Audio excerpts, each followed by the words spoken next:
नमस्ते बच्चों। आशा करता हूं कि आप सभी लोग बहुत अच्छे होंगे, स्वस्थ और बढ़िया होंगे, शानदार होंगे, फर्स्ट क्लास होंगे। ठीक है, मैं कुछ एक दो चीजें आपके साथ शेयर करना चाहता हूं और ठीक है, वो शेयर मैं तब करूंगा जब मैं थोड़ा सा पढ़ा दूंगा और सभी साथी जुड़ चुके होंगे। ठीक है, तब मैं आपसे शेयर करूंगा ताकि मुझे बार बार ना कहना पड़े और जो बच्चे इस क्लास को बाद में देखें वो भी सुन लें। ठीक है, तो इस तरह से कुछ चीजें मैं आपके सामने के बीच में रखूंगा।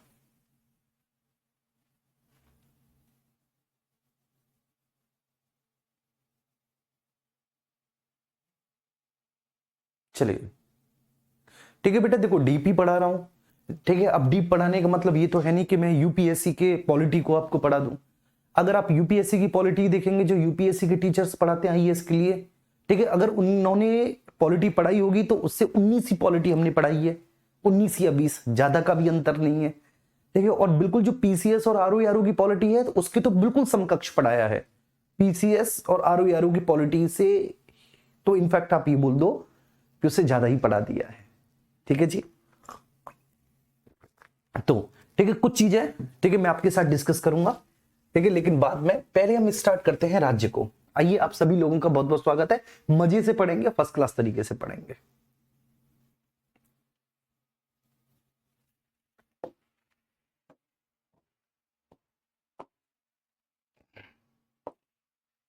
ठीक है जी, स्टार्ट करते हैं बेटा किसको, राज्य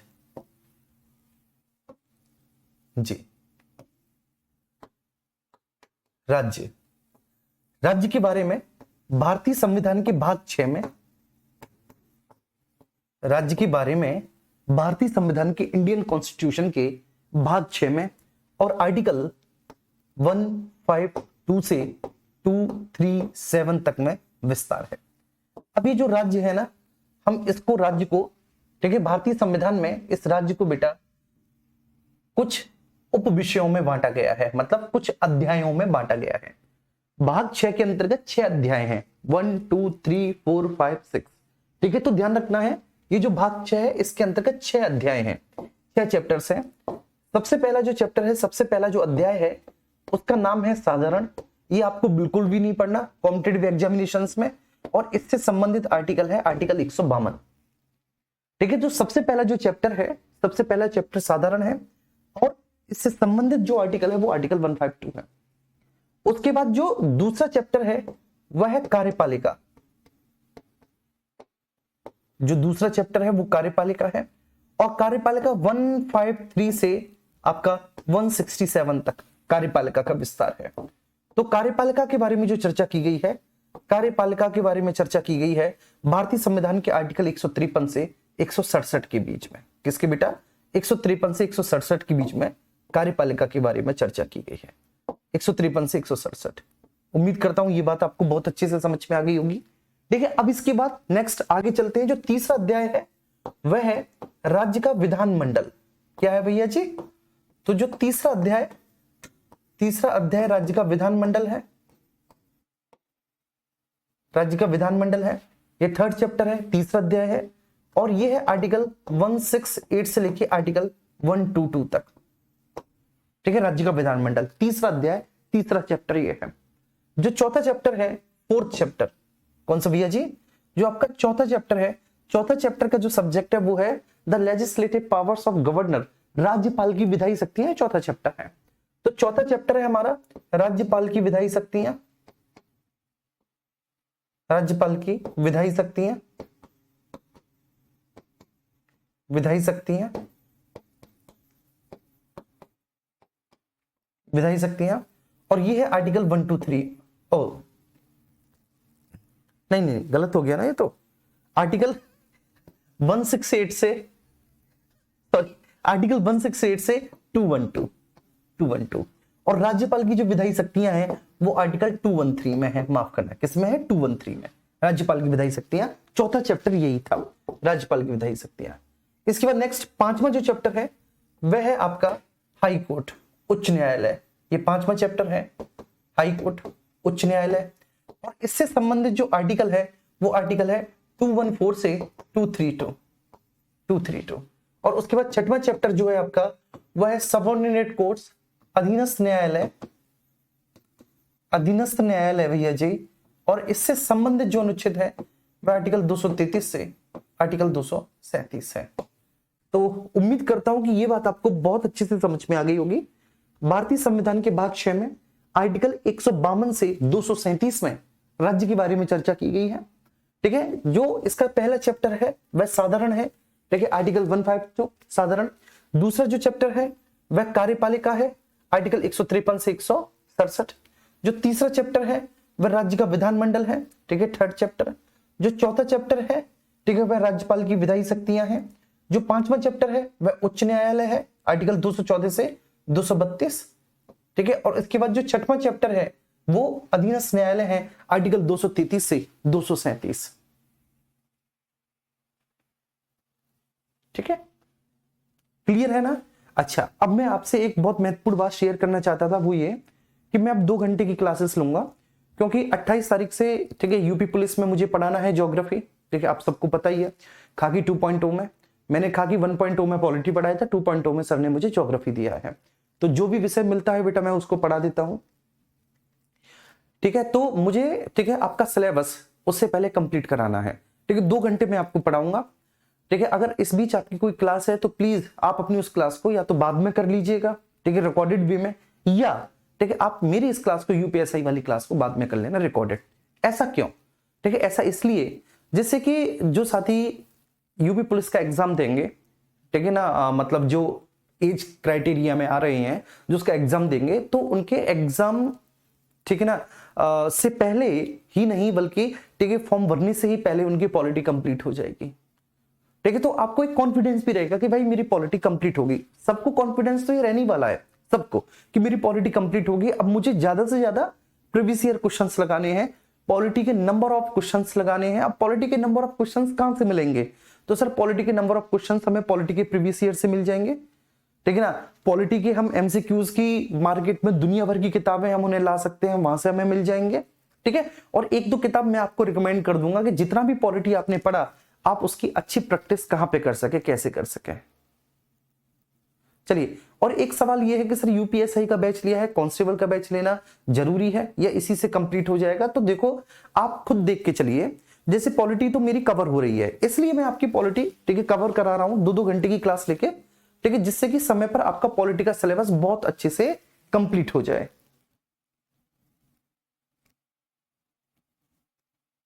ठीक है, चलिए, तो इस वजह से मैं करवा रहा हूं। इसके बाद आप और भी विषय देखिए, क्या आपकी हिंदी कंप्लीट हो जाएगी तब तक? ठीक है, क्या आपकी रीजनिंग कंप्लीट हो जाएगी, आपका मैथमेटिक्स कंप्लीट हो जाएगा तब तक? अगर कंप्लीट हो जा रहा है तो फिर क्या जरूरत है? कोई जरूरत नहीं, क्योंकि सिलेबस बिल्कुल एक जैसा है। ठीक है, सेम सिलेबस है, बस नंबर ऑफ क्वेश्चंस, ठीक है, यहाँ पे थोड़े से डिफरेंट है और वहां पे डिफरेंट है, तो नंबर ऑफ क्वेश्चंस डिफरेंट है। ठीक है, कंटेंट तो वही है। यूपीएसआई का बैच ले रखा है तो शायद आपको खाकी 2.0 नहीं लेना चाहिए, मेरे हिसाब से बचना चाहिए आपको।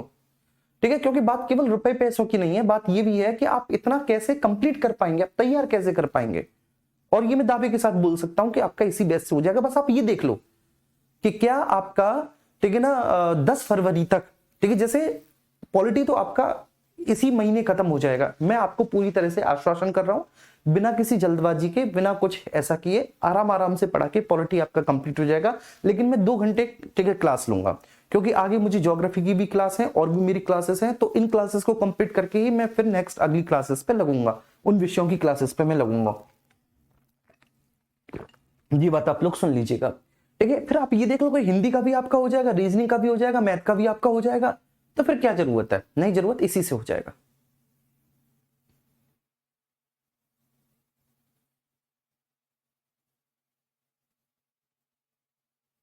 हाँ, मैं पूरी कोशिश करूंगा 28-29 तारीख तक आपकी पॉलिटी कंप्लीट हो जाए, तो इसलिए अब आप मुझे पढ़ाने दीजिए।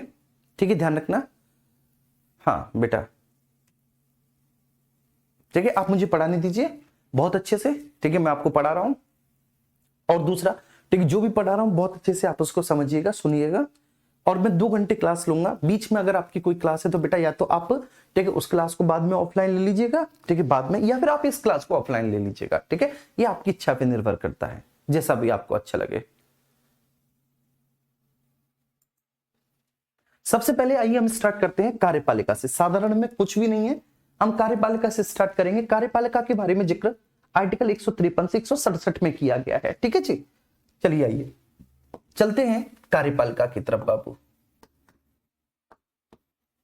कार्यपालिका, कार्यपालिका के बारे में चर्चा आर्टिकल 153 से 167 में है। ठीक है जी, क्या है मैं आपको बताता हूं। तो इसमें यह बोला गया है, ठीक है, बहुत अच्छे से आप लोग फोकस करेंगे। इसमें यह बोला गया है, सबसे पहले आर्टिकल 153 में बोलते हैं। 153 में क्या बोला है, तो आर्टिकल 153 में देखते हैं।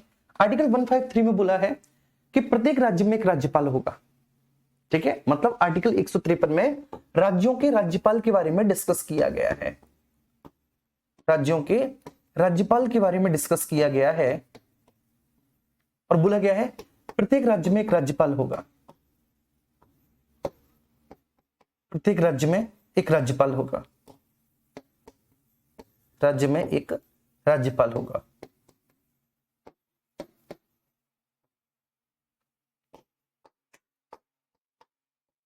ठीक है, ध्यान रखना। तो प्रत्येक राज्य में एक राज्यपाल होगा, आर्टिकल 153 में चर्चा की गई है इसके बारे में, आर्टिकल 154 में। ठीक है, ठीक, अगर आपने राष्ट्रपति पढ़ा है ना, राज्यपाल आपको बहुत अच्छे से समझ में आ रहा है। ठीक है, ये बात ध्यान रखना। तो आर्टिकल 153 में तो बोल दिया कि प्रत्येक राज्य में एक राज्यपाल होगा, मतलब राज्यों के राज्यपाल। और आर्टिकल 154 में बोला कि राज्य की समस्त कार्यपालिका संबंधी शक्ति राज्यपाल में निहित होगी।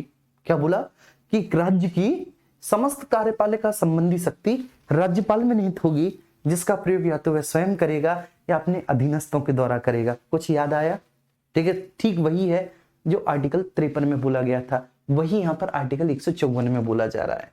जो आर्टिकल 53 में वहां पर बोला गया था कि कार्यपालिका की समस्त शक्तियां राष्ट्रपति में निहित होंगी, जिनका प्रयोग या तो वह स्वयं करेगा या अपने अधीनस्थों के द्वारा। ऐसे ही आर्टिकल 154 में बोला गया है कि एक राज्य की समस्त कार्यपालिका संबंधी शक्ति, राज्य की समस्त कार्यपालिका संबंधी शक्ति,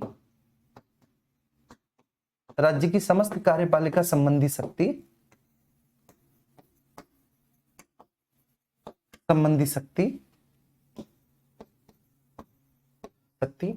राज्यपाल में निहित होगी। राज्यपाल में निहित होगी। राज्यपाल में निहित होगी जिनका प्रयोग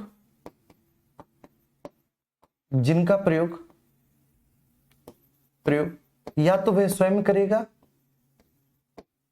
जिनका प्रयोग या तो वह स्वयं करेगा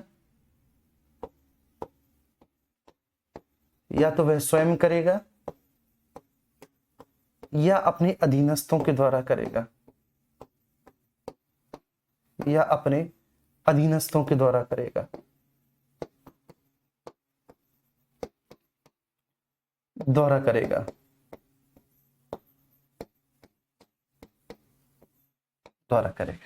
ठीक है, तो एक राज्य की समस्त कार्यपालिका संबंधी शक्ति राज्यपाल में निहित होगी। राज्यपाल या तो इनका प्रयोग खुद करेगा या अपने अधीनस्थों के द्वारा करेगा। सेम वही बात जो आर्टिकल 53 में बोली थी, यहां पर आर्टिकल 154 में है।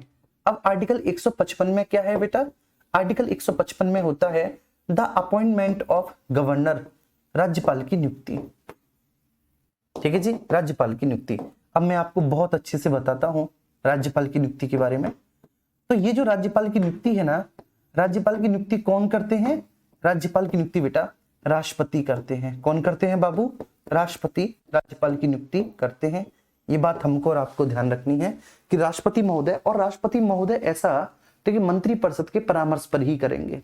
मंत्रिपरिषद जिस राज्य में जिसको राज्यपाल बनाने के लिए सिफारिश करेगी, राष्ट्रपति उसी व्यक्ति को संबंधित राज्य का राज्यपाल बनाएंगे। ठीक है, लेकिन राज्यपाल साहब की नियुक्ति राष्ट्रपति करते हैं, इसमें कोई दोहराई नहीं है। ठीक है, बिल्कुल भी किसी भी तरह का कि हाँ भाई ये बात बिल्कुल सही है कि राज्यपाल साहब की नियुक्ति कौन कर रहे हैं? राज्यपाल साहब की नियुक्ति राष्ट्रपति कर रहे हैं। क्लियर है? ये आर्टिकल 155 में है। फिर नेक्स्ट आर्टिकल 156 आता है। आर्टिकल 156 भी बड़ा सरल है। ठीक है, 56 बड़ा सरल है आर्टिकल 156, क्योंकि वहां पर भी जो आर्टिकल 56 था, वहां पर बेटा आर्टिकल 156 में क्या था? राष्ट्रपति का कार्यकाल था वहां पर। ठीक है, राष्ट्रपति में आर्टिकल 56 में राष्ट्रपति साहब का कार्यकाल था, यहाँ पर 156 में राज्यपाल साहब का कार्यकाल है। तो आर्टिकल 156 में क्या है? आर्टिकल 156 में राज्यपाल का कार्यकाल है। राज्यपाल का कार्यकाल है। राज्यपाल का कार्यकाल है। और मेरे प्यारे बच्चे, राज्यपाल के कार्यकाल के बारे में क्या बोला है? राज्यपाल साहब के कार्यकाल के बारे में बोला है कि वो पद ग्रहण की तारीख से 5 वर्ष की अवधि तक पद धारण करेंगे। पद ग्रहण की तारीख से 5 वर्ष की अवधि तक वह पद धारण करेंगे, लेकिन समय से पहले भी अपना त्याग पत्र देकर वे अपना पद त्याग सकते हैं। अब आप मुझे बताइए कि वो अपना त्याग पत्र किसको देंगे बेटा? तो वो अपना त्याग पत्र राष्ट्रपति महोदय को ही देंगे अपने हस्ताक्षर सहित लेख द्वारा। और अगर उनको उनके पद से हटाया जाता है तो वो भी राष्ट्रपति द्वारा ही हटाया जाएगा, लेकिन उसमें भी राष्ट्रपति बेटा मंत्रिपरिषद की सलाह पर ऐसा करेगा। ठीक है, उसमें भी राष्ट्रपति मंत्रिपरिषद की सलाह पर ही ऐसा करेगा। तो आर्टिकल 156 में क्या बोला है? 156 में बोला है कि वह पद ग्रहण की तारीख से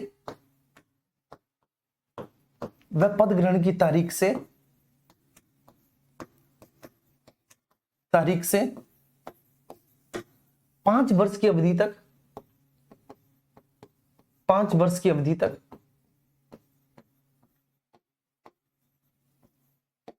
तक पद पर बना रहेगा।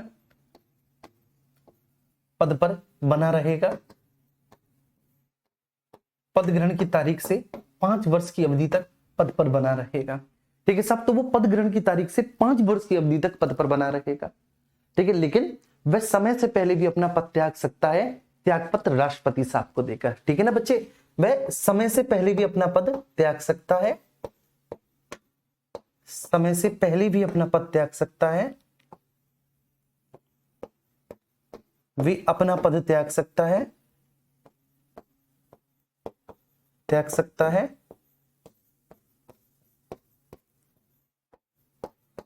ठीक है, त्यागपत्र राष्ट्रपति को देगा।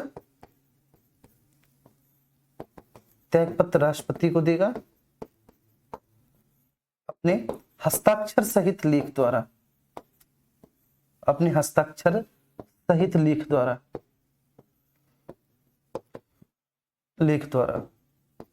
राष्ट्रपति को त्याग पत्र देगा। और उसको उसके पद से जो उसका रिमूवल होगा, उसकी जो पदच्युति होगी वो भी राष्ट्रपति महोदय के द्वारा होगी। ठीक है, तो उसको उसके पद से भी राष्ट्रपति के द्वारा ही हटाया जाएगा। ठीक है, लेकिन राष्ट्रपति ऐसा खुद थोड़ी नहीं कर सकते, राष्ट्रपति मंत्रिपरिषद की सलाह पर ही करेंगे। राष्ट्रपति मंत्रिपरिषद की सलाह पर ही करेंगे। देखो अब ये कुछ नहीं है, आप राष्ट्रपति पढ़कर आए हो, आप उपराष्ट्रपति पढ़ के आए हो, तुम्हारी कसम ये कुछ नहीं है। ये तो बस केवल व केवल अब एक फॉर्मेलिटी हो रही है बेटा पॉलिटी के साथ। ठीक है, सच्ची बात बता रहा हूं, और कुछ नहीं है ये। ठीक है, चलिए इसके बाद आर्टिकल 157 आता है, आर्टिकल 157। और आर्टिकल 157 में राज्यपाल जी के लिए योग्यताओं के बारे में चर्चा की गई है। 157 में राज्यपाल की योग्यताओं के बारे में चर्चा की गई है। राज्यपाल की योग्यताओं के बारे में चर्चा की गई है। आर्टिकल 157 में राज्यपाल साहब की योग्यताएं। तो देखो बड़ी सिंपल सी योग्यताएं हैं राज्यपाल साहब की। अगर हमारे संविधान में सबसे कम क्वालिफिकेशन किसी के लिए है, किसी भी संवैधानिक पद के लिए है, तो बाबू की कसम राज्यपाल के लिए है। ठीक है, अगर किसी भी संवैधानिक पद के लिए सबसे कम क्वालिफिकेशन अगर है तो वो राज्यपाल के लिए केवल 2, भारत का नागरिक हो, 35 वर्ष की आयु पूरी कर चुका हो, बस केवल 2 योग्यताएं। पहली योग्यता क्या? वह भारत का नागरिक हो। ठीक है भैया जी, वह भारत का नागरिक हो, वह भारत का नागरिक हो। और दूसरी भैया जी क्या? वह 35 वर्ष की आयु पूरी कर चुका हो। वह 35 वर्ष की आयु पूरी कर चुका हो। आयु पूरी कर चुका हो। पूरी कर चुका हो। ठीक है जी, बस ठीक है, सब भारत का नागरिक हो और 35 वर्ष की आयु पूरी कर चुका हो, बस केवल 2 योग्यताएं। बताइए, ठीक है ना, इतनी कम योग्यताएं तो किसी के लिए भी नहीं होती। बाकी मैं बोलना नहीं चाहूंगा, लेकिन इतनी कम योग्यताएं तो बाबू किसी भी संवैधानिक पद के लिए नहीं होती। इनफैक्ट चपरासी के पद के लिए भी इससे ज्यादा क्वालिफिकेशन चाहिए होती है। 2 योग्यताएं बच्चे, एक तो भारत का नागरिक हो और दूसरा 35 वर्ष की आयु पूरी कर चुका हो, बस इसके अलावा और कुछ नहीं, बस इसके लिए और कुछ नहीं। अब आर्टिकल 158 पे आते हैं। आर्टिकल 158 में राज्यपाल के पद के लिए कुछ कंडीशंस हैं। राज्यपाल के पद के लिए कुछ शर्तें हैं कि अगर आपको राज्यपाल बनना है तो आपके पास कौन सी एक शर्त आप फुलफिल करें, ठीक है, कौन सी कंडीशन आप फुलफिल करें। चलिए, तो आर्टिकल 158 में राज्यपाल के पद के लिए शर्तें हैं। राज्यपाल के पद के लिए शर्तें, चलो देख लेते हैं क्या क्या शर्तें हैं।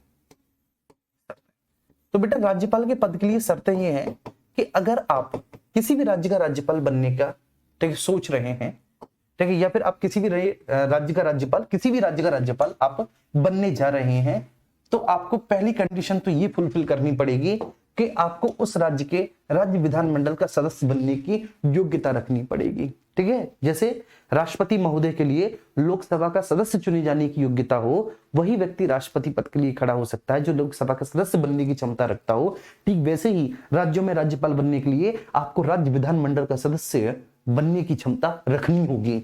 आपको राज्य विधानमंडल का सदस्य बनने की क्षमता रखनी होगी। तो सबसे पहले भी ये है भाई, राज्य विधानमंडल का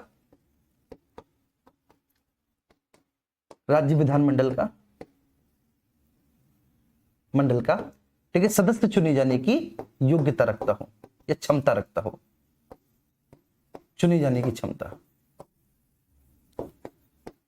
जाने की क्षमता।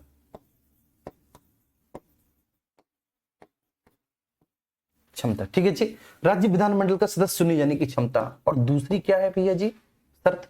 पहली शर्त तो यह है कि राज्य विधानमंडल का सदस्य चुने जाने की क्षमता। दूसरी शर्त क्या है जो राज्यपाल के लिए है? दूसरी यह है बच्चे, वो केंद्र सरकार, राज्य सरकार या किसी भी स्थानीय प्राधिकरण के अधीन कोई लाभ का पद धारण न करता हो, है ना बाबू। तो वो केंद्र सरकार, राज्य सरकार या किसी भी स्थानीय प्राधिकरण के अधीन कोई भी लाभ के पद को धारण ना करता हो, बस सिंपल सी बात है। ठीक है, तो वह केंद्र सरकार बेटा, केंद्र सरकार ऑब्लिक राज्य सरकार, राज्य सरकार या फिर किसी भी स्थानीय प्राधिकरण के अधीन, किसी भी स्थानीय प्राधिकरण के अधीन, प्राधिकरण के अधीन के अधीन कोई लाभ का पद धारण ना करता हो, कोई लाभ का पद धारण ना करता हो, लाभ का पद ना धारण करता हो, पद धारण ना करता हो, धारण ना करता हो, करता हो।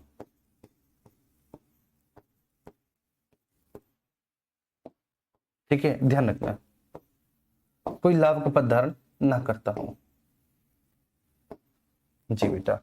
ठीक है, तो वह केंद्र सरकार, राज्य सरकार या किसी भी स्थानीय प्राधिकरण के अधीन किसी भी प्रकार के कोई भी लाभ के पद को धारण ना करता हो। ये राज्यपाल के पद के लिए शर्तें होंगी। भारतीय संविधान का आर्टिकल 158 राज्यपाल के लिए शर्त है, वह राज्य विधानमंडल का सदस्य चुने जाने की क्षमता रखता हो। बोलो मेरे साथ, राज्य विधानमंडल का सदस्य चुने जाने की योग्यता या क्षमता रखता हो भैया जी, किसका? राज्य विधानमंडल का। तो वह राज्य विधानमंडल का सदस्य चुने जाने की योग्यता या क्षमता रखता हो। फिर से बोल रहा हूं, राज्य विधानमंडल का सदस्य चुने जाने की योग्यता या क्षमता रखता हो। केंद्र सरकार, राज्य सरकार या किसी भी स्थानीय प्राधिकरण के अधीन कोई लाभ का पद धारण ना करता हो। ठीक है सर, और अगर योग्यताओं के बारे में बात करूं तो भारत का नागरिक हो, 35 वर्ष की आयु पूरी कर चुका हो। ठीक है भैया जी, तो भारत का नागरिक हो और 35 वर्ष की आयु है पूरी कर चुका हो। उम्मीद करूंगा कि ये बात आपको बहुत अच्छे से समझ में आ रही होगी। आई डोंट थिंक सो कि यहां तक कोई इश्यू है। अब इसके बाद नेक्स्ट आगे चलते हैं, आर्टिकल 159, आर्टिकल 159, आर्टिकल, ठीक है ना, 159 में क्या है? राज्यपाल साहब के द्वारा ली जाने वाली शपथ या प्रतिज्ञा। कौन शपथ दिलाएगा? ठीक है साहब, तो उस राज्य के उच्च न्यायालय का मुख्य न्यायाधीश, मुख्य न्यायाधीश की अनुपस्थिति में कोई भी वरिष्ठतम न्यायाधीश। सिंपल सी बात है। ठीक है साहब, तो आर्टिकल 159 में क्या है? तो 159 में है राज्यपाल साहब के द्वारा ली जाने वाली शपथ एवं प्रतिज्ञा। राज्यपाल के द्वारा ली जाने वाली शपथ एवं प्रतिज्ञा, वाली शपथ एवं प्रतिज्ञा, शपथ एवं प्रतिज्ञा।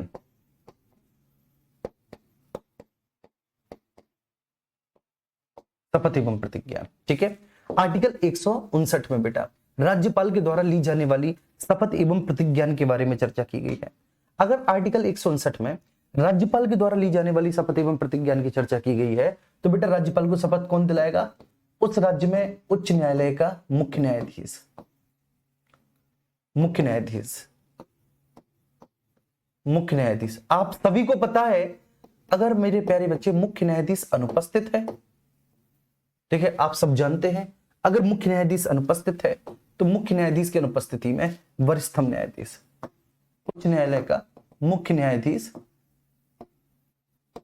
मुख्य न्यायाधीश और मुख्य न्यायाधीश की अनुपस्थिति में वरिष्ठतम न्यायाधीश। ठीक है बच्चे, मुख्य न्यायाधीश की अनुपस्थिति में वरिष्ठतम न्यायाधीश, वरिष्ठतम न्यायाधीश, वरिष्ठतम न्यायाधीश। ठीक है, ध्यान रखना। तो राज्यपाल के द्वारा ली जाने वाली शपथ एवं प्रतिज्ञा, ये बात आप बहुत अच्छे से क्लियर कर लीजिएगा। तो राज्यपाल साहब के द्वारा जो शपथ एवं प्रतिज्ञा ली जा रही है, ठीक है, उसमें उच्च न्यायालय के मुख्य न्यायाधीश, ठीक है, शपथ दिलाएंगे। अगर वो नहीं है तो कोई अन्य वरिष्ठतम न्यायाधीश बेटा शपथ दिलाएंगे। ठीक है, आर्टिकल 160 है। आर्टिकल 160 में बोलता है कुछ आकस्मिकताओं में राज्यपाल के पद एवं कर्तव्यों का निर्वहन, बस केवल इतनी सी बात है। आर्टिकल 160 में सब कुछ आकस्मिकताओं में राज्यपाल के पद एवं कर्तव्यों का निर्वहन, बस और कुछ नहीं। कुछ आकस्मिकताओं में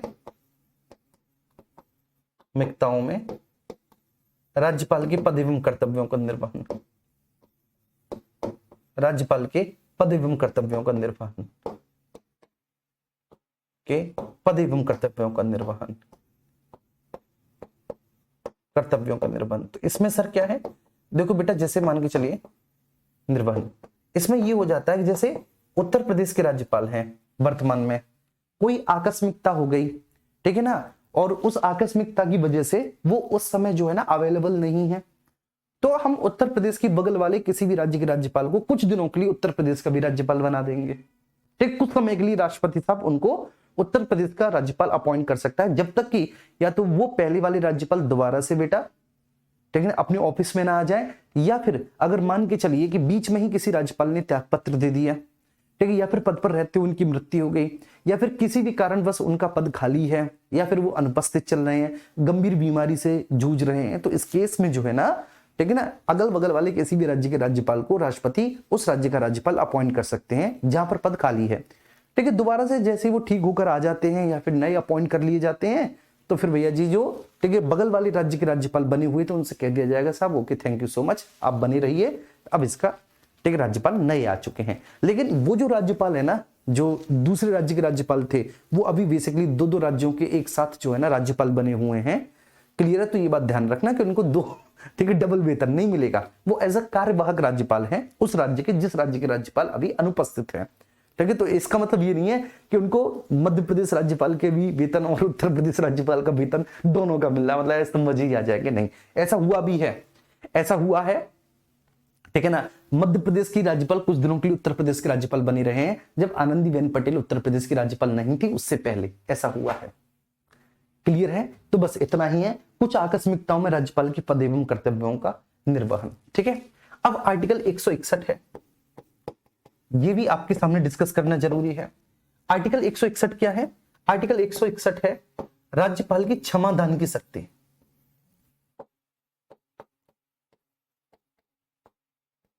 ठीक है जी भैया जी, किसकी? राज्यपाल की क्षमादान की शक्ति, राज्यपाल की क्षमादान की शक्ति। अब राज्यपाल साहब जो हैं वह किसी भी दंड की सजा को, ठीक है बेटा, उसका निलंबन कर सकते हैं, उसका परिहार कर सकते हैं। ठीक है, तो राज्यपाल साहब निलंबन कर सकते हैं, परिहार कर सकते हैं, एंड द मोस्ट इंपोर्टेंट, निलंबन परिहार के साथ साथ बेटा, ठीक है, एक और आता है, ठीक है ना, वह किसी भी सजा को निलंबन कर सकते हैं, परिहार कर सकते हो, कम कर सकते हैं, कम क्या, लघुकरण। ठीक है, लघुकरण, लघुकरण। ठीक है, लेकिन ये ध्यान रखना, ये मृत्युदंड की सजा में कुछ भी नहीं कर सकते, मृत्युदंड की सजा में बेटा कुछ भी नहीं कर सकते। ठीक है, ये बात आपको ध्यान रखना है, मृत्युदंड की सजा में ये कुछ भी नहीं कर सकते, इसलिए मैंने क्रॉस कर दिया। बाकी का अन्य कोई भी सजा का प्रावधान है तो उसमें ये जो है ना उस सजा को कम भी कर सकते हैं। ठीक है, किसी अन्य का प्रावधान है तो उस सजा को बेटा ये कम भी कर सकते हैं, उसको आगे भी बढ़ा सकते हैं। ठीक है, उस सजा की प्रकृति को, ठीक है ना बेटा, बदल कर उसको छोटा भी कर सकते हैं। ठीक है, तो कुछ भी कर सकते हैं। ठीक है, बिल्कुल भी माफ कर सकते हैं, लेकिन मृत्युदंड की सजा में इनको भैया कोई अधिकार नहीं है। मृत्युदंड की सजा के केस में आपको पता है आर्टिकल 72 याद आ गया होगा, राष्ट्रपति करेंगे, जो करेंगे राष्ट्रपति करेंगे। ठीक है, तो वह मृत्युदंड को माफ नहीं कर सकता। तो बस इतनी सी बात है। अब एक बार हम रिकॉल कर लेते हैं, रिवाइज कर लेते हैं। मेरे साथ आप लोग आएंगे। सबसे पहले आर्टिकल 153, आर्टिकल 153 में बोला है प्रत्येक राज्य में राज्यपाल होगा। ठीक है, आर्टिकल 153 में राज्यों के राज्यपाल, तो भैया जी क्या होगा, प्रत्येक राज्य में एक राज्यपाल होगा। आर्टिकल 154, आर्टिकल 154 में बोला है कि राज्य की कार्यपालिका शक्ति का प्रमुख होगा, प्रधान होगा। ठीक है ना, वह राज्य की कार्यपालिका शक्ति का प्रमुख या प्रधान होगा, परंतु कार्यपालिका की इन शक्तियों का प्रयोग या तो वह स्वयं करेगा या अपने अधीनस्थों के द्वारा करेगा। तो कार्यपालिका की इन शक्तियों का प्रयोग या तो बेटा वह स्वयं करेगा, खुद करेगा कार्यपालिका संबंधी अपनी इन शक्तियों का प्रयोग, या फिर वो अपने अधीनस्थों के द्वारा करवाएगा। आर्टिकल 154 में ये बोला है। आर्टिकल 155 में उसका अपॉइंटमेंट है, बोला है कि सब राज्यपाल की नियुक्ति राष्ट्रपति करेंगे, लेकिन ऐसा वह मंत्रिपरिषद के परामर्श पर करेंगे। ये हमारे और तुम्हारे बीच की बात है, ध्यान रखना, ऐसा वह मंत्रिपरिषद के परामर्श पर करेंगे। आर्टिकल 155 ये बोलता है। फिर आर्टिकल 156 आ जाता है। आर्टिकल 156 जो है वह राज्यपाल के कार्यकाल के बारे में बात करता है। ठीक है, और कार्यकाल के बारे में जब बात करेगा ना आर्टिकल 156 बेटा, तो कार्यकाल के बारे में वो इतना ही बातें बोलेगा कि पद ग्रहण की तारीख से 5 वर्ष की अवधि तक पद धारण करते हैं, समय से पहले भी हटाया जा सकता है, समय से पहले त्यागपत्र भी दे सकते हैं, हटाया राष्ट्रपति के ही द्वारा जाएगा। ठीक है ना, कोई महाभियोग फाभियोग या महाभियोग के जैसा प्रस्ताव इनके अगेंस्ट नहीं आने वाला। राष्ट्रपति के प्रसाद पर्यंत पद धारण करते हैं राज्यपाल, अगर मैं बात करूं तो राष्ट्रपति के प्रसाद पर्यंत पद धारण करते हैं भैया जी। ठीक है, जब राष्ट्रपति साहब का मन हुआ तब अपॉइंट कर दिया, जब राष्ट्रपति साहब का मन हुआ तब इनको इनके पद से हटा दिया। क्या ठीक है भैया, टाटा बाय बाय। ठीक है, आर्टिकल 157 केवल 2 योग्यताएं। ठीक है, इतने बड़े संवैधानिक पद के लिए केवल 2 योग्यताएं। ठीक है, इतने बड़े संवैधानिक पद के लिए केवल 2 योग्यताएं। पहली, भारत का नागरिक हो, और दूसरी 35 वर्ष की आयु पूरी कर चुका हो। 2 योग्यताएं हैं कि सब भारत का नागरिक हो और दूसरी 35 वर्ष की आयु वह पूरी कर चुका हो। ठीक है, इसके लिए शर्तें हैं आर्टिकल 158 में कि भाई 2 शर्त हैं। सबसे पहले राज्य विधानमंडल का सदस्य बने जाने की योग्यता रखता हो, दूसरा किसी ऑफिस ऑफ प्रॉफिट लाभ के पद को धारण न करता हो। जब कुछ आकस्मिकताओं में राज्यपाल के पद एवं कर्तव्यों का निर्वहन कराएगा तो राज्यपाल के समान ही उसको अधिकार एवं कर्तव्य होंगे। जो भी व्यक्ति आमतौर पर कार्यवाहक राज्यपाल होते हैं, जो किसी बगल वाले राज्य के राज्यपाल होते हैं, उनको राज्यपाल बना दिया जाता है। ठीक है, उनको अतिरिक्त प्रभार दे दिया जाता है। इसके बाद आर्टिकल 161 में राज्यपाल की क्षमादान की शक्ति है। 161 में क्षमादान की शक्ति, 161 बहुत पूछा जाता है, उधर 72 बहुत पूछा जाता है। 161 राज्यपाल की क्षमादान की शक्ति कईयों बार आपके एग्जाम में पूछा गया। मुझे नहीं लगता बच्चे कि अब इसमें कुछ ऐसा बचा है। ठीक है, अब कहने का मतलब है आप पॉलिटी के मर्म को समझ चुके हो। ठीक है, पॉलिटी का प्लेटफॉर्म अब आपका तैयार हो चुका है, अब आपको बस उस पर अपनी गाड़ी दौड़ानी है। आर्टिकल 162 पर आते हैं। आर्टिकल 162 में राज्य की कार्यपालिका शक्ति का विस्तार है। जैसे संघ की कार्यपालिका शक्ति का विस्तार था ना, ऐसे ही यहां पर आर्टिकल 162 में राज्य की कार्यपालिका शक्ति का विस्तार है। राज्य की कार्यपालिका शक्ति का विस्तार है, शक्ति का विस्तार। जैसे वहां आर्टिकल 73 में था, यहां पर 162 में राज्य की कार्यपालिका शक्ति का विस्तार है 162 में। ठीक है, अब एक बार बता देंगे बच्चे कि सबको समझ में आया, एक एक आर्टिकल याद हुआ। ठीक है, कोई कॉम्प्लेक्सिटी तो नहीं है, बिल्कुल सिंपल है। मुझे एक बार बता दीजिए, है ना, सब सिंपल है यार। ठीक है, इसमें कुछ नहीं है बेटा, बहुत सिंपल है इसमें।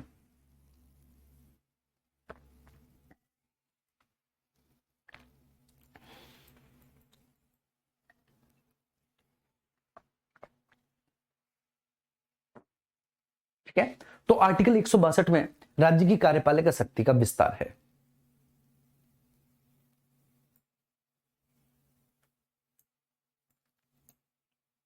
जी, संदीप का एक प्रश्न है कि क्या सर अपने राज्य का राज्यपाल बनना संभव है?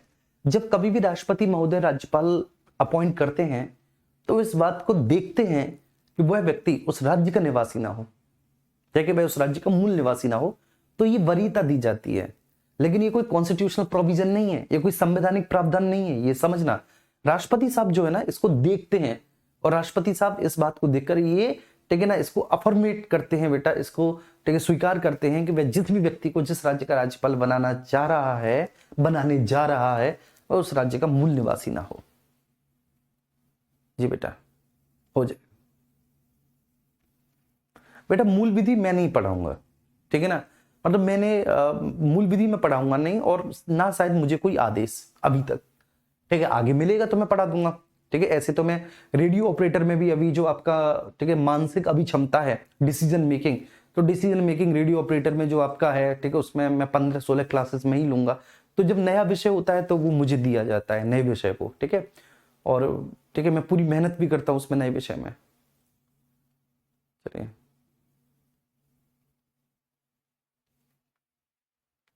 चलिए विवेक भाटी कह रहे हैं गुरुजी इसमें है तो बहुत कुछ लेकिन आपकी वजह से सरल बन गया। चलिए ठीक है, और हाँ 2 घंटे की क्लासेस में लूंगा, और ठीक है मेरी पूरी कोशिश ये रहेगी कि 28-29 तारीख जब से आपका बैच स्टार्ट होगा खाकी 2.0, मैं तब तक आपका इसे खत्म करा दूं बहुत अच्छे से। मैं इस बात को दोबारा बोल रहा हूँ जिससे कि आप लोगों को समय रहते आपका पॉलिटी भी, क्योंकि आप में से भी बहुत बच्चे उसका एग्जाम देंगे, ठीक है कांस्टेबल का, और जो नहीं देंगे कांस्टेबल का एग्जाम, जो ऑलरेडी कांस्टेबल बने हुए हैं हमारे भाई हमारी बहन, या फिर जो बेसिकली जो है ना एज क्राइटेरिया में नहीं आते या फिर कोई और फिजिकल क्राइटेरिया में नहीं आते, तो उनको क्या है कि बेहतरीन प्रैक्टिस का समय मिल जाएगा जिससे वो बहुत अच्छे से अपनी पॉलिटी की प्रैक्टिस कर सकते हैं बहुत बढ़िया तरीके से। जी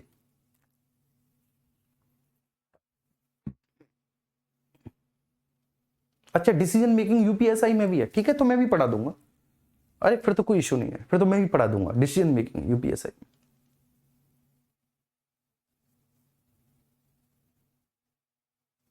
हाँ गोलू बिल्कुल बन सकते हो कि तुम किसी दूसरे राज्य का राज्यपाल, तुम्हारे नाम से थोड़ी नहीं है, बेशक तुम गोलू से ही लेकिन बन सकते हो।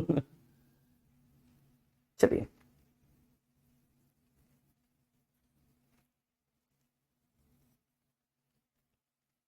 ठीक है, क्लियर हो गया, एक बार थम्स अप कीजिए सब लोग, क्लियर है?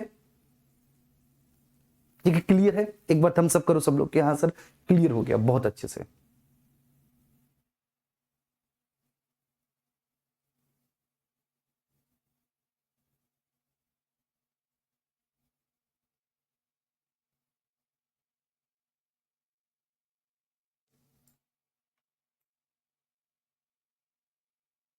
बहुत अच्छी, ठीक है। चलिए इसके बाद आर्टिकल 163 पे आते हैं। आर्टिकल 163 में ये है ठीक वही बात जो आर्टिकल 74 में है। ठीक है, मैं क्यों कंपैरिजन कर रहा हूं, क्योंकि आप आर्टिकल 74 पढ़ के आए हो, ठीक है ना, और आर्टिकल 163 पढ़ने जा रहे हो। आर्टिकल 163 में वही है, आर्टिकल 163 में है कि राज्यपाल को सलाह देने के लिए एक मंत्री परिषद होगी, लेकिन जिसका मुखिया मुख्यमंत्री होगा। तो इसमें यह है कि राज्यपाल को सलाह देने के लिए, राज्यपाल को सलाह देने के लिए, राज्यपाल को सलाह देने के लिए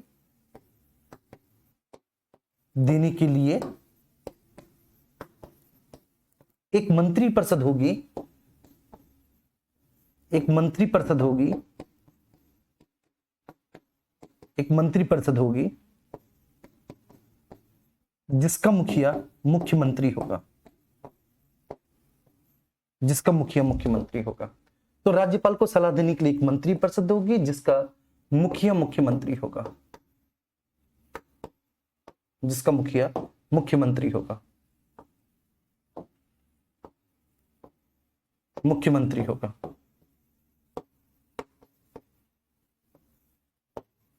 मुख्यमंत्री होगा, ठीक है, ध्यान रखना इस बात को। तो राज्यपाल को सलाह देने के लिए सर एक मंत्री परिषद होगी, और उस मंत्री परिषद का मुखिया कौन होगा? मुख्यमंत्री होगा, ठीक है। इसके बाद फिर 44वां संविधान संशोधन और 42वें संविधान संशोधन के प्रावधान तो आपको याद है कि 42वें संविधान संशोधन से बोल दिया था कि जो राष्ट्रपति है या फिर यहाँ पे जो राज्यपाल है वो मंत्री परिषद की सलाह को मानने के लिए बाध्य है। फिर 44वें संविधान संशोधन में कहा गया कि नहीं, ठीक है, वो किसी भी प्रस्ताव को एक बार मंत्री परिषद के पास दोबारा पुनर्विचार के लिए लौटा सकता है, लेकिन अगर वही प्रस्ताव फिर से राष्ट्रपति या राज्यपाल के पास आता है, केंद्र में राष्ट्रपति राज्यों में राज्यपाल, तो अब वे इस पर अपना स्वीकृति देने के लिए बाध्य होंगे। वह इस पर अपना स्वीकृति देने के लिए क्या होंगे बेटा, बाध्य होंगे। तो बस इतनी सी बात है और कुछ नहीं है। तो आर्टिकल 163 राज्यपाल को सलाह देने के लिए एक मंत्री परिषद होगी, उस मंत्री परिषद का मुखिया बेटा कौन होगा, मुख्यमंत्री होगा। ठीक है। फिर आर्टिकल 164 है, आर्टिकल 164 में मंत्रियों के बारे में अन्य उपबंध है, कुछ नहीं है बेटा इसमें 164 में, फालतू की बातें हैं। ठीक है। तो मंत्रियों के बारे में अन्य उपबंध है, अन्य उपबंध है, अन्य उपबंध है। ठीक है जी। आर्टिकल 164 में क्या है बच्चे, आर्टिकल 164 में मंत्रियों के बारे में अन्य उपबंध है। ठीक है। अब हम आर्टिकल 165 पे आ जाते हैं। आप सभी को पता है आर्टिकल 165 में वही है जो आर्टिकल 76 में है। 76 में महान्यायवादी है, आर्टिकल 165 में राज्य का महाधिवक्ता है बेटा। ठीक है। क्या है, राज्य का महाधिवक्ता है। 165 में राज्य का महाधिवक्ता है, महाधिवक्ता, महाधिवक्ता। ठीक है।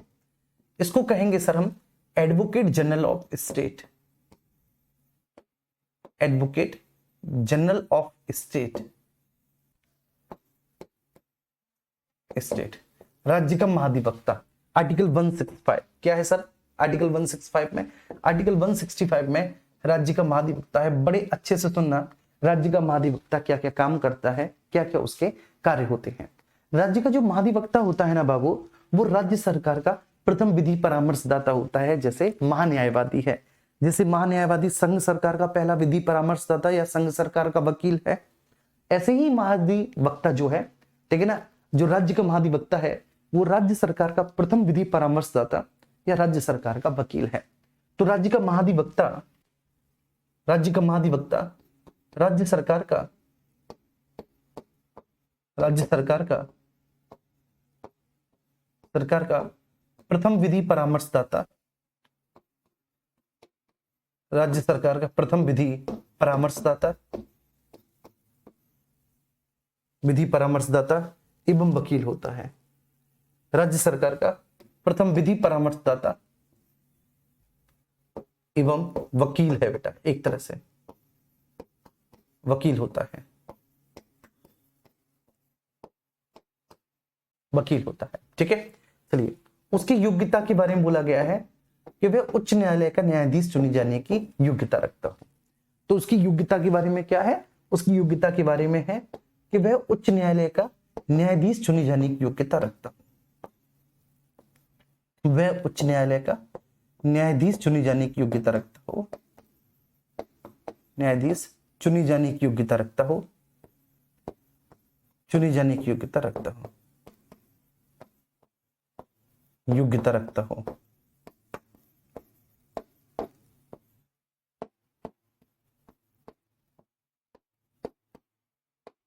ठीक है बेटा, वह उच्च न्यायालय का न्यायाधीश चुने जाने की योग्यता रखता हो।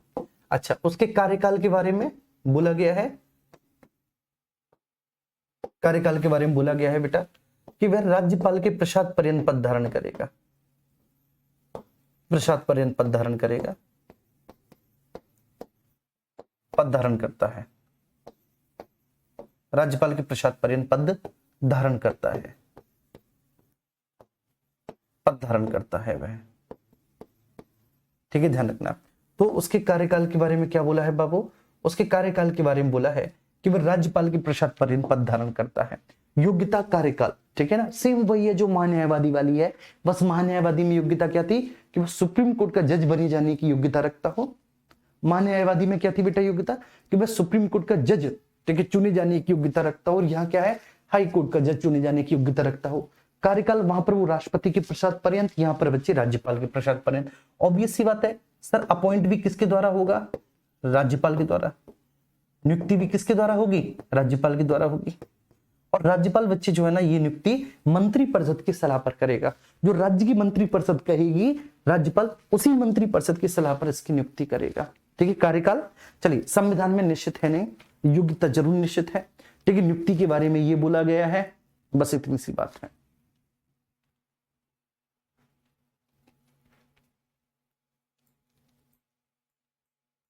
ठीक है,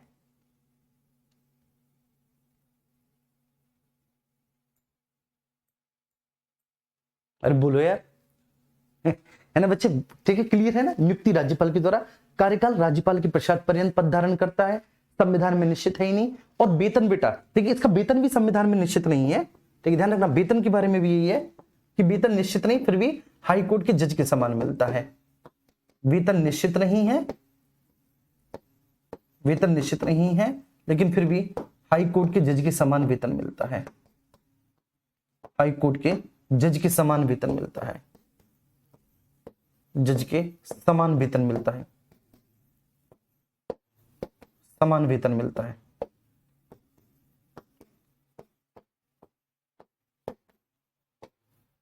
ठीक है, हाई कोर्ट के जज के समान वेतन मिलता है। उम्मीद करता हूं कि ये बात बड़ी अच्छे से समझ में आ गई होगी।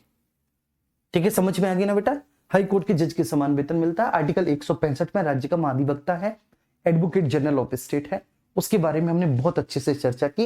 162 राज्य की कार्यपालिका शक्ति का विस्तार है। 163 में राज्यपाल को सलाह देने के लिए मंत्रिपरिषद होगी, जिसके बारे में बोला गया है कि जिसका मुखिया मुख्यमंत्री होगा। ठीक है, इसमें 164 में मंत्रियों के बारे में उपबंध है। 164 क्लॉज 1 में मुख्यमंत्री की नियुक्ति राज्यपाल करेंगे। इसमें वही है बेटा कि मुख्यमंत्री की नियुक्ति कौन करते हैं, राज्यपाल करते हैं। इसमें बोला गया है 164 क्लॉज 1 में मुख्यमंत्री की नियुक्ति राज्यपाल करेंगे, लेकिन वही व्यक्ति मुख्यमंत्री बनेगा जो विधानसभा में बहुमत दल का नेता हो और ठीक है दोनों सदनों में से किसी एक सदन की सदस्यता उसके पास हो, अगर उस राज्य के विधानमंडल में 2 सदन है तो। ठीक है, सेम वही प्रोसेस है। ठीक है, 164 क्लॉज 1 मैं लिखाना भूल गया, लेकिन कुछ इसमें है भी नहीं भैया। 164 क्लॉज 1 बिल्कुल सिंपल है, ठीक है, बहुत सही है। ठीक है, एकदम ऐसे बच्चों जैसा है, बच्चे बिल्कुल लुल्ल है। ठीक है ना, इसको बोलते हैं कुछ नहीं है, लुल्ल का मतलब हमारे यहाँ बोलते हैं कुछ नहीं है। 164 क्लॉज 1 वही, जैसे प्रधानमंत्री की नियुक्ति राष्ट्रपति करते हैं, वैसे ही मुख्यमंत्री की नियुक्ति राज्यपाल करेंगे 164 क्लॉज 1 में। 164 क्लॉज 2 में मंत्री राज्यपाल के प्रसाद पर्यंत पद धारण करते हैं। मंत्री राज्यपाल के प्रसाद पर्यंत पद धारण करते हैं।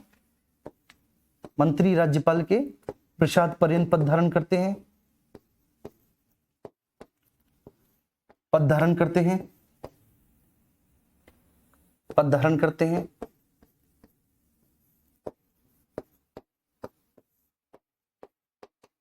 पद धारण करते हैं मंत्री, है ना, राज्यपाल के प्रसाद पर्यंत। और आर्टिकल 164 क्लॉज 3 में क्या है, ठीक है, ध्यान रखना। आर्टिकल 164 क्लॉज 3 में क्या है, तो भैया जी 164 क्लॉज 3 में ये है कि जो मंत्रिपरिषद होती है वह विधानसभा के प्रति उत्तरदायी होती है। मंत्रिपरिषद सामूहिक रूप से विधानसभा के प्रति उत्तरदायी होती है। मंत्रिपरिषद सामूहिक रूप से विधानसभा के प्रति उत्तरदायी, विधानसभा के प्रति उत्तरदायी, विधानसभा के प्रति उत्तरदायी, उत्तरदायी होती है। ठीक है, ध्यान रखना। तो मंत्रिपरिषद जो होती है बाबू, वो सामूहिक रूप से विधानसभा के प्रति उत्तरदायी होती है। आर्टिकल 164 क्लॉज 3 में। 165 में राज्य का महाधिवक्ता है। इतना हमने समझा, प्लीज मुझे एक बार बता दो सबको समझ में आया। ठीक है, फिर 166 और 167 बचते हैं। ठीक है, छोटे छोटे आर्टिकल हैं 166 और 167। 166 ठीक वैसे ही है बच्चे, ठीक है, जैसा कि आपका आर्टिकल 77 है।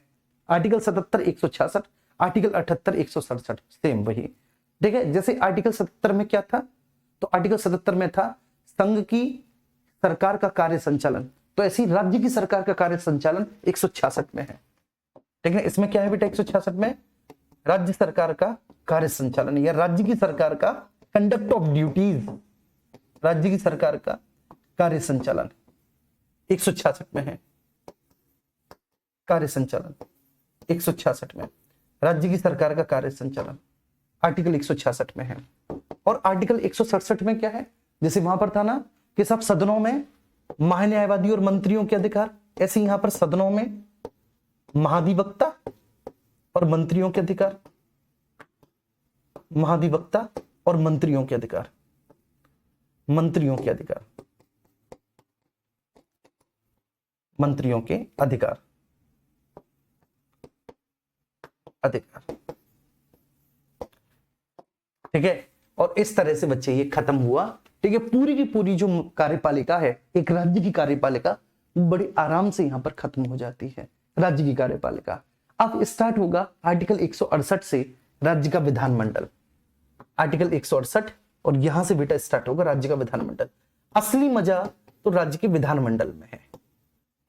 ठीक है, क्योंकि जो राज्य का कार्यपालिका है ना बेटा, राज्य की कार्यपालिका तो पूरी कॉपी कर ली गई है संघ की कार्यपालिका से, आपने देख ही लिया, कुछ नहीं है यार। ठीक है, मैं फिर भी बोल रहा हूं कुछ नहीं है।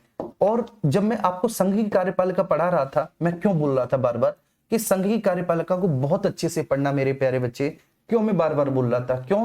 क्योंकि राज्य का जो विधानमंडल है ना, वो संघ की कार्यपालिका को अच्छे से पढ़ना। क्यों? क्योंकि राज्य की कार्यपालिका वैसी ही है, राज्य का विधानमंडल थोड़ा सा अलग है, बहुत मजा आने वाला है। ठीक है, एक बार प्लीज मुझे बता दो सबको समझ में आया? अरविंद कुमार वर्मा, आप बेवकूफ हो गया, मुझे एक बात बताओ। ठीक है, आप ऐसी बात करते हो, अब बेवकूफ हो गया। जो मैंने कमिटमेंट किया है वो सारी चीजें पढ़ाऊंगा मैं,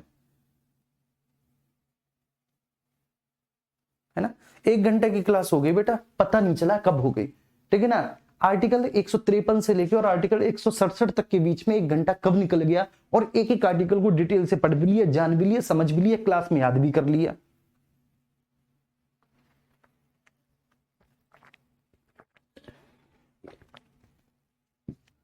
चलिए, ठीक है, मुझे बताओ सबसे पहले बोलो आर्टिकल 153 क्या है। सब लोग बोलो आर्टिकल 153 क्या है। आर्टिकल 153 में क्या है? राज्यों के राज्यपाल। 153 में बोला है कि प्रत्येक राज्य में एक राज्यपाल होगा। 154 में क्या है? 154 में बोला है कि राज्य की समस्त कार्यपालिका की शक्ति राज्यपाल में निहित होगी। एक राज्य की समस्त कार्यपालिका की शक्ति राज्यपाल में निहित होगी। अब राज्यपाल इस शक्ति का प्रयोग या तो स्वयं करेगा या अपने अधीनस्थों के द्वारा करेगा।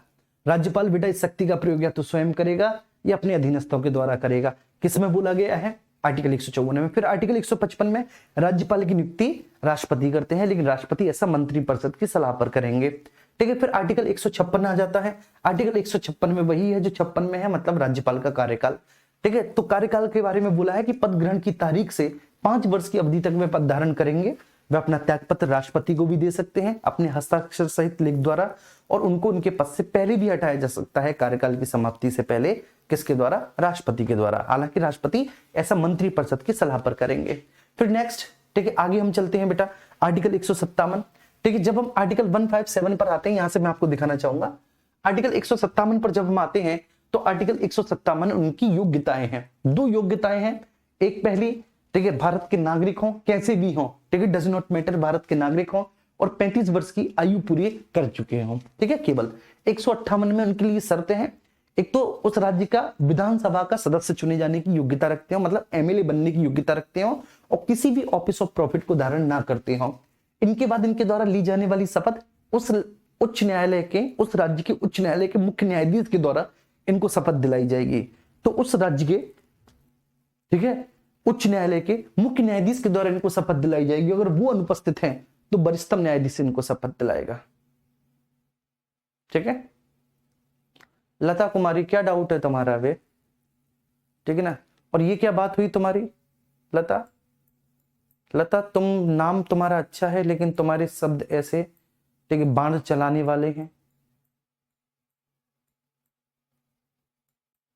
तुम्हारे शब्दों के बाण चलते हैं। ज्योग्राफी आप पढ़ाओ विनायक बैच में यार, बेटा कैसे पॉसिबल है? कोई कमेंट नहीं है लता का, बस।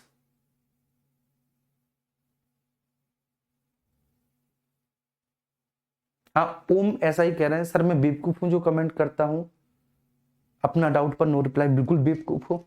ठीक है ना। क्यों क्यों बेवकूफ हो मैं बता रहा हूं। मैं खुद आपसे पूछ लेता हूं, अब आप बताओ बेटा, कोई डाउट तो नहीं है? कोई थम्स अप करो। कोई डाउट तो नहीं है तो बताओ। समझ में आया तो थम्स अप करो, अब लिखो ना अगर कोई डाउट हो तो।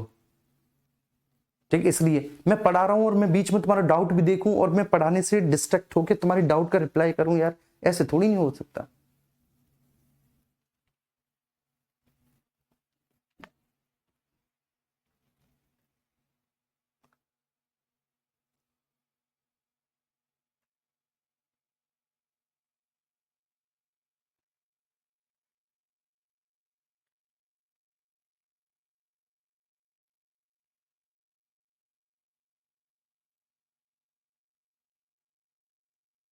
लता ने पहले डाउट पूछा था तो बीच में तुमने एक दो बार जी जी भी तो बोला है कि नहीं जी जी।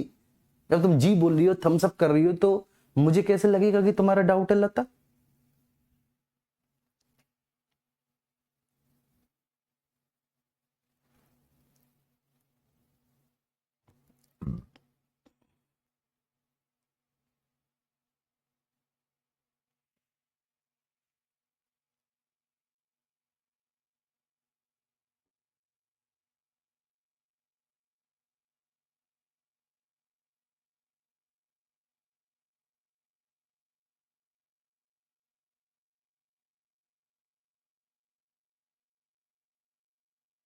चलो ठीक है।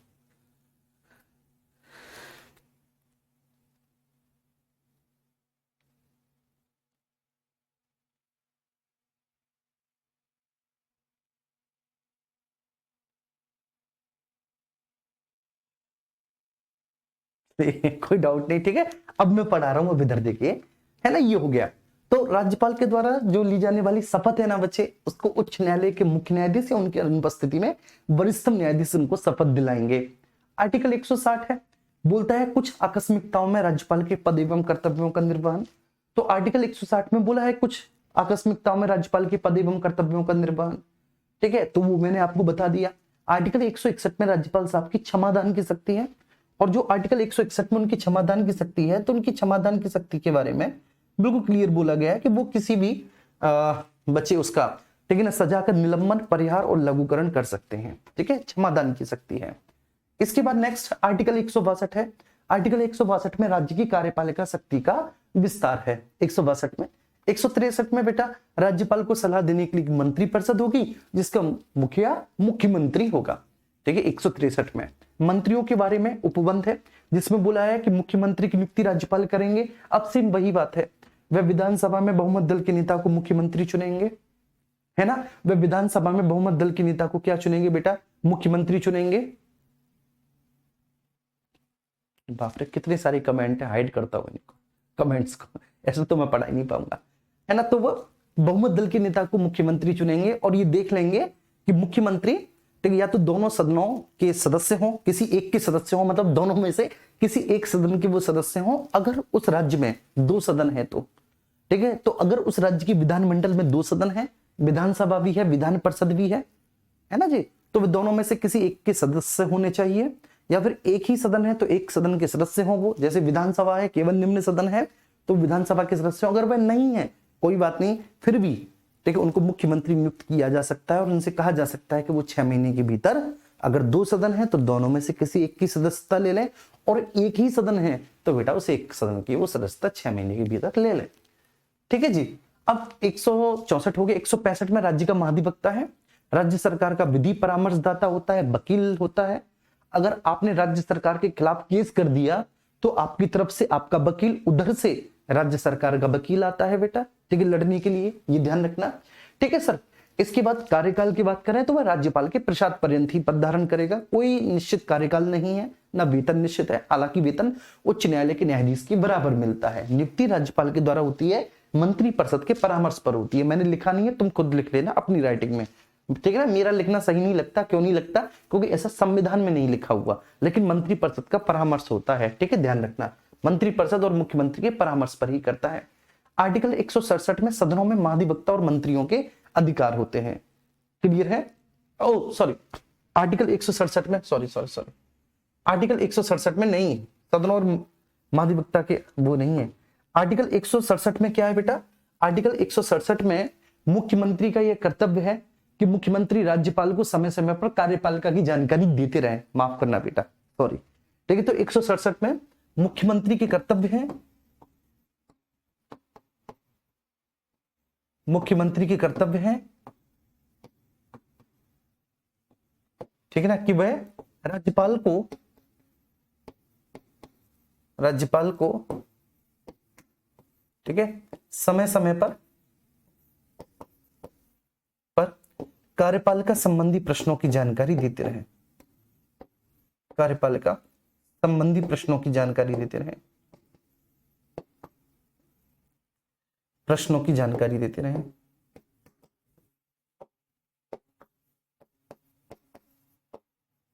जानकारी देते रहे, ठीक है ना, देते रहे,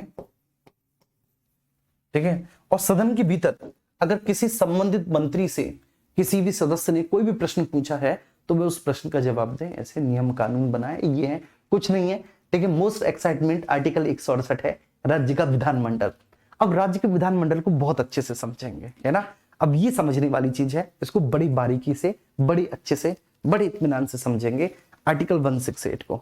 आप सभी लोग तैयार होंगे, ठीक है। फिलहाल मैं चाहूंगा नहीं आपका कमेंट, क्योंकि आप लोग, ठीक है, कमेंट बॉक्स में दुनिया भर की बातें लिख देते हो, काम की बातें नहीं लिखते। देखो, एक बच्चा मुझसे पूछ रहा था अभी,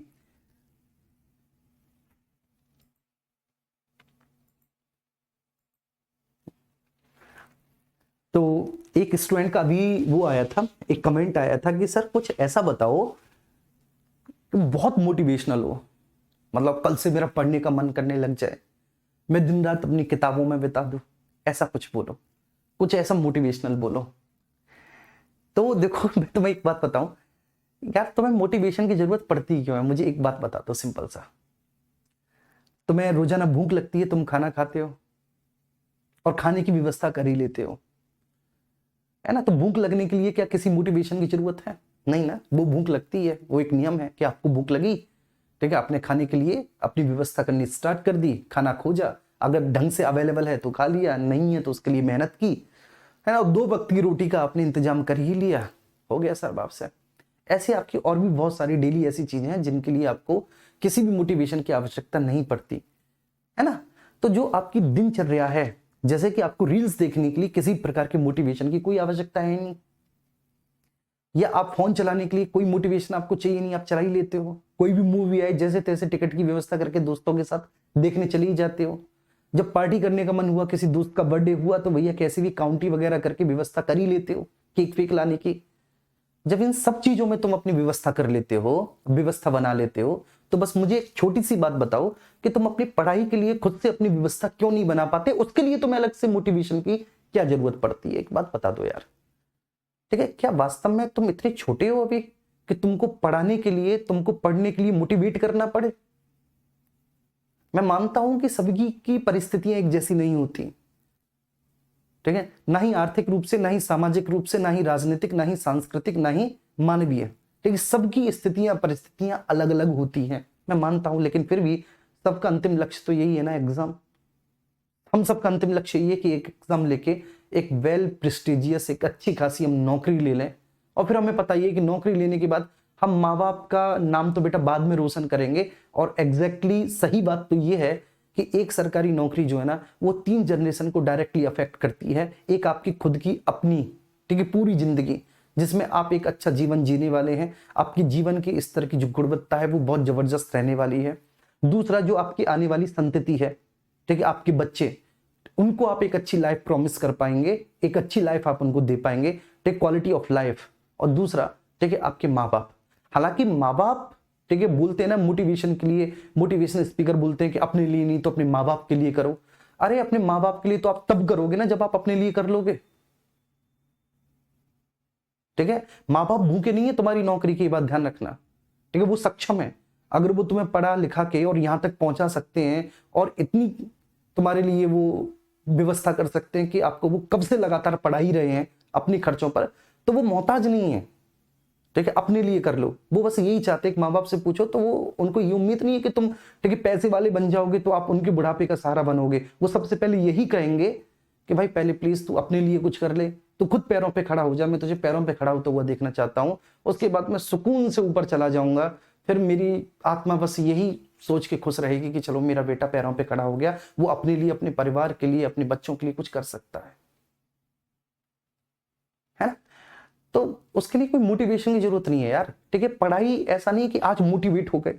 मैंने सुना है कि जैसे कभी मैंने कुछ बोल दिया, सर आज तुम बहुत मोटिवेट हो गए, 16 घंटे पढ़े, फिर उसके बाद पता चला कि पढ़ ही नहीं रहे हो, ठीक है। एक दिन 16 घंटे पढ़ लिए, फिर 3 दिन ऐसी रील्स देखने में, मूवी देखने में, इधर उधर मटर गश्ती में निकाल दी।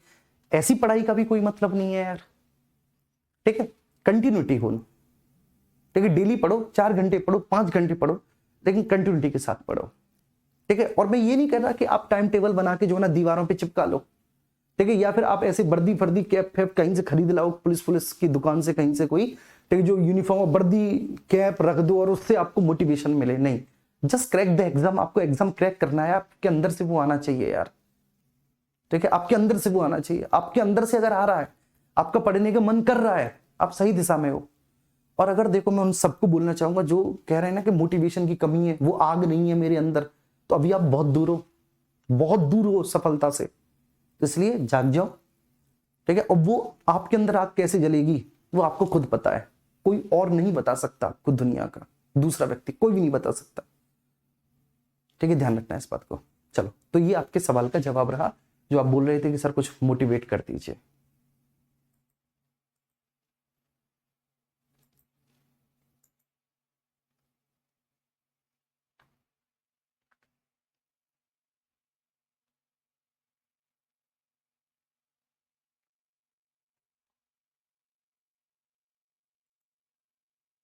आइए तो इधर चलते हैं, राज्य का विधानमंडल।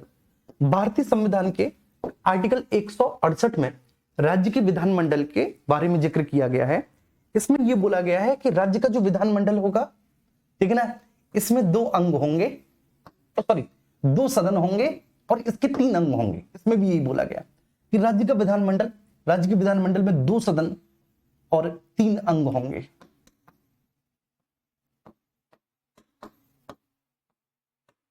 ठीक है जी, ध्यान रखना, दो सदन होंगे और भैया जी तीन अंग होंगे। जब मैं दो सदनों के बारे में बात करता हूं तो दो सदन, ठीक है, जरूरी नहीं कि प्रत्येक राज्य के विधानमंडल में दो ही सदन हो, ठीक है, लेकिन कुछ राज्य ऐसे हैं कि जहां पर दो सदन है, विधानसभा भी है, विधान परिषद भी है, विधान परिषद भी है, ठीक है। और तीन अंग की बात करूं तो दो सदन तो ये हो ही गए, और तीसरा जो अंग है ना बच्चे, वो कौन हो गया, वो राज्यपाल हो गया। वो कौन हो गया, वो राज्यपाल हो गया। तो ये बात तो बहुत अच्छे से क्लियर हो ही जाती है, ठीक है जी। इस बात को तो क्लियर होने में कुछ नहीं है, ये बात तो जी बहुत अच्छे से क्लियर हो ही जाती है, हम सबकी बहुत अच्छे से क्लियर हो जाती है ये वाली बात, ठीक है। प्लीज आप सब लोग गौर करना, ये वाली बात बहुत अच्छे से क्लियर हो जाती है कि दो सदन है, ठीक है। दो सदन कौन कौन से, विधानसभा, विधान परिषद, और भैया जी तीन अंग है। दो सदन है, तीन अंग है, ठीक है जी।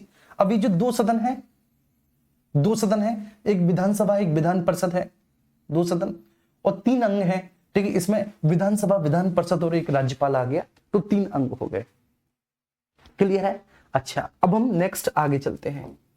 इसमें भैया जी जो दो सदन है, दो सदन में एक उच्च सदन होगा, एक निम्न सदन होगा, बोलो होगा, ये तो होगा ही होगा भाई, कि दो सदन है तो दो सदनों में भैया एक तो, ठीक है, अपर हाउस होगा, एक उच्च सदन होगा, और एक जो होगा भैया, एक निम्न सदन होगा, एक निम्न सदन होगा। तो जो उच्च सदन होगा ना, उच्च सदन वो होगा विधान परिषद। जो उच्च सदन होगा बाबू, वो कौन होगा, उच्च सदन विधान परिषद होगा, उच्च सदन होगा विधान परिषद, उच्च सदन होगा विधान परिषद, ठीक है। लेकिन वो द्वितीय सदन भी होगा, विधान परिषद दूसरा सदन भी होगा, द्वितीय सदन भी होगा। क्यों द्वितीय सदन होगा वो, क्योंकि वो बेसिकली जनता के द्वारा, ठीक है, प्रतिनिधियों का सदन नहीं है, वो जनता के द्वारा चुने हुए प्रत्यक्ष प्रतिनिधियों का सदन नहीं है, ठीक है। तो उसमें जनता के द्वारा प्रत्यक्ष रूप से चुने हुए प्रतिनिधि नहीं आ रहे, जो प्रत्यक्ष रूप से जनता के द्वारा चुने हुए हैं, ठीक है। इसलिए वो उच्च सदन है, ठीक है। वो किस लिए उच्च सदन है, वो इसलिए उच्च सदन है क्योंकि उसमें, ठीक है ना, शैक्षणिक योग्यता वाले सदस्य हैं। शैक्षणिक योग्यता, उच्च शैक्षणिक योग्यता आप लिख सकते हैं कि उसमें उच्च शैक्षणिक योग्यता वाले सदस्य हैं, ठीक है जी। तो इसलिए वो उच्च सदन है। क्यों है उच्च सदन? उच्च सदन होने के पीछे रीजन क्या है, ये बात आज पहली बार आपको पता चल रही होगी कि आखिर विधान परिषद उच्च सदन क्यों है, पहली बार क्यों पता चल रही होगी। राज्यसभा में भी तो आप पढ़ के आए हो, अब राज्यसभा में भी पढ़ के आए हो, तो भैया पहली बार तो है ही नहीं, ये बात तो क्लियर है आपको। तो वो उच्च सदन क्यों है, क्योंकि उसमें उच्च शैक्षणिक योग्यता वाली व्यक्ति हैं, क्योंकि राज्यपाल को उस सदन में भी साहित्य, कला, विज्ञान और समाज सेवा से, ठीक है, व्यक्तियों को मनोनीत करने का अधिकार प्राप्त है, तो इसलिए वो उच्च सदन है, ठीक है। उच्च सदन होने के बावजूद भी वह द्वितीय सदन है, उच्च सदन होने के बावजूद भी वो कैसा है, द्वितीय सदन है। ऐसा क्यों द्वितीय सदन? ऐसा इसलिए है मेरे प्यारे बच्चे, क्योंकि उसमें जनता के द्वारा ठीक है प्रत्यक्ष रूप से चुने हुए प्रतिनिधि नहीं है, क्योंकि उसमें जनता के द्वारा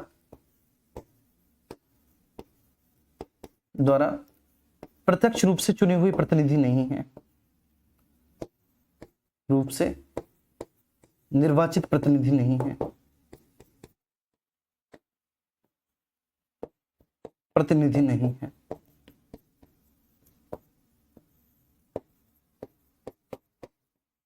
ठीक है, ध्यान रखना, क्योंकि उसमें जनता के द्वारा प्रत्यक्ष रूप से निर्वाचित प्रतिनिधि नहीं है, तो इसलिए बच्चे वो कैसा सदन है, द्वितीय सदन है। ठीक है ना, क्या है भैया जी ये सदन? तो ये सदन है आपका विधान परिषद। ठीक, कौन सा सदन है भैया जी? ये विधान परिषद है, ये ध्यान रखना। अब ये जो विधान परिषद है ना, ये विधान परिषद प्रत्येक राज्य में नहीं है, ये बात भी आपको ध्यान रखना है। ये केवल 6 ही राज्यों में है विधान परिषद, मतलब 6 ही राज्य ऐसे हैं जो द्विसदनीय विधानमंडल है। 6 ही राज्यों में द्विसदनीय विधानमंडल है, 6 राज्यों में द्विसदनीय। ठीक है, अगला सदन होगा आपका निम्न सदन। निम्न सदन कौन सा है भैया जी?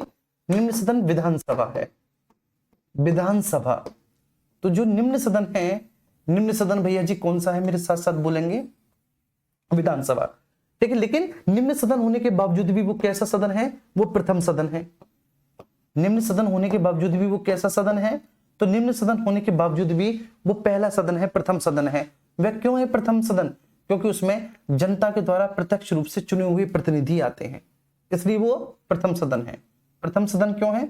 क्योंकि वो प्रथम सदन इसलिए है, उसमें जनता के द्वारा ठीक है प्रत्यक्ष रूप से निर्वाचित प्रतिनिधि आते हैं, जनता के द्वारा प्रत्यक्ष निर्वाचित प्रतिनिधि आते हैं, उसमें जनता के द्वारा प्रत्यक्ष रूप से निर्वाचित प्रतिनिधि आते हैं, निर्वाचित प्रतिनिधि आते हैं।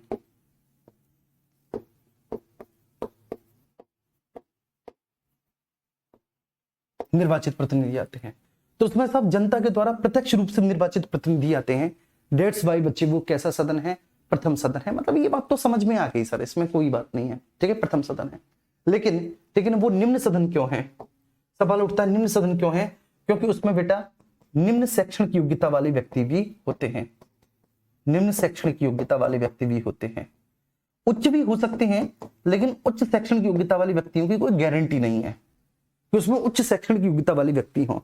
तो उसमें उच्च शैक्षणिक योग्यता वाले व्यक्ति हो, इसकी कोई गारंटी है नहीं, तो इसलिए उसमें निम्न शैक्षणिक योग्यता वाले व्यक्ति होते हैं। बस ये मेरी समझाने की बात थी, उम्मीद करता हूं कि बात समझ में आ गई होगी। अच्छा, अब आर्टिकल 168 ये है, तो आर्टिकल 169 में जो है ये बोला गया है, आर्टिकल 169 में कि जिन राज्य में विधान परिषद है वहां पर विधान परिषद को समाप्त किया जा सकता है। जिन राज्यों में विधान परिषद ऑलरेडी पहले से उपस्थित है, तो जिन राज्यों में विधान परिषद ऑलरेडी पहले से उपस्थित है उन राज्यों में विधान परिषद को समाप्त किया जा सकता है, और जिन राज्यों में विधान परिषद है नहीं वहां पर उनका सृजन किया जा सकता है। ठीक है भैया, अब देखो 6 राज्य हैं ठीक है जिनमें विधान परिषद है। वो 6 राज्य कौन कौन से हैं? तो आपके उत्तर प्रदेश में विधान परिषद है, आप बोलेंगे जी हाँ है। आपके बिहार में विधान परिषद है, आप बोलेंगे जी हाँ है। आपके महाराष्ट्र में विधान परिषद है, आप बोलेंगे जी हाँ है। आपके आंध्र प्रदेश में विधान परिषद है, आप बोलेंगे जी हाँ है। ठीक है, आपके कर्नाटक में विधान परिषद है, आप बोलेंगे जी हाँ है। ठीक है, आपके तेलंगाना में विधान परिषद है, आप बोलेंगे जी हाँ है। हाँ बोलेंगे जी हाँ है। इसके अलावा ठीक है इन 6 के अलावा 7वां कोई भी राज्य नहीं है जहां पर द्विसदनीय विधानमंडल हो। द्विसदनीय विधानमंडल केवल इन्हीं 6 राज्यों में है, इन्हीं 6 राज्यों में है। ठीक है जी, चलिए अब मैंने आपको बता दिया वो प्रथम सदन कैसे है, निम्न सदन होने के बावजूद भी वो प्रथम सदन कैसे है विधानसभा। तो वो प्रथम सदन इसलिए क्योंकि जनता के द्वारा प्रत्यक्ष रूप से निर्वाचित प्रतिनिधि उसमें आए हैं जिनको विधायक कहा जाएगा। देखो इसके जो सदस्य हैं वो एमएलसी कहे जाएंगे, मेंबर ऑफ लेजिस्लेटिव काउंसिल्स। तो जो विधान परिषद के सदस्य हैं, विधान परिषद के सदस्यों को हम एमएलसी कहते हैं, मेंबर ऑफ लेजिस्लेटिव काउंसिल। कई बार फुल फॉर्म भी पूछ ली जाती है, लिख लो मेंबर ऑफ लेजिस्लेटिव काउंसिल। जो विधान परिषद के सदस्य हैं, जो विधानसभा के सदस्य हैं उनको एमएलए कहा जाता है, मेंबर ऑफ लेजिस्लेटिव असेंबली। ठीक है ना, लेकिन विधायक दोनों को कहेंगे, हिंदी में दोनों को विधायक कहेंगे, हैं दोनों विधायक जी। ठीक है, हिंदी में कोई अंतर नहीं है, हिंदी में दोनों ही विधायक जी हैं, लेकिन एक मेंबर ऑफ लेजिस्लेटिव असेंबली है तो दूसरे मेंबर ऑफ लेजिस्लेटिव काउंसिल हैं। एक मेंबर ऑफ लेजिस्लेटिव असेंबली है तो दूसरे मेंबर ऑफ लेजिस्लेटिव काउंसिल हैं।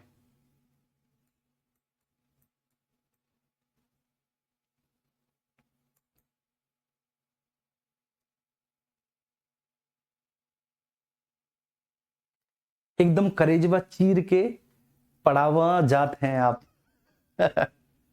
देखो एक बच्चा कह भी रहा है सर विधानसभा और विधान परिषद एक ही बात है। नहीं बच्चे, अलग अलग बात है। ये विधान परिषद बिल्कुल राज्यसभा के जैसा है, मतलब बिल्कुल तो नहीं, लेकिन इसका जो कॉन्सेप्ट है ये उच्च सदन है क्योंकि ये राज्यसभा के जैसा है। ये वाला जो है ये लोकसभा के जैसा है, विधानसभा ये निम्न सदन है। ठीक है बबुआ, बात आई ना समझ में? बस इतनी सी बात है।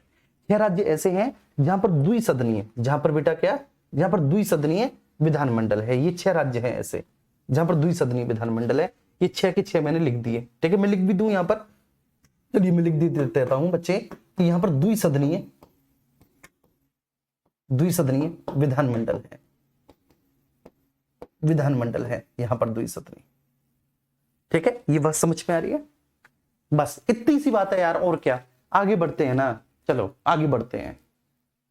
चलिए सर हमें भी अभी तक एक ही लगा था, अब बिल्कुल बहुत सारे बच्चों को लगा होगा, पता ही नहीं है।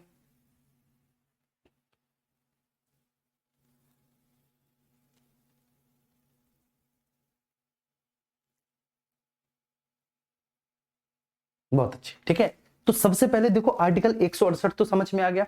168 में क्या है सर?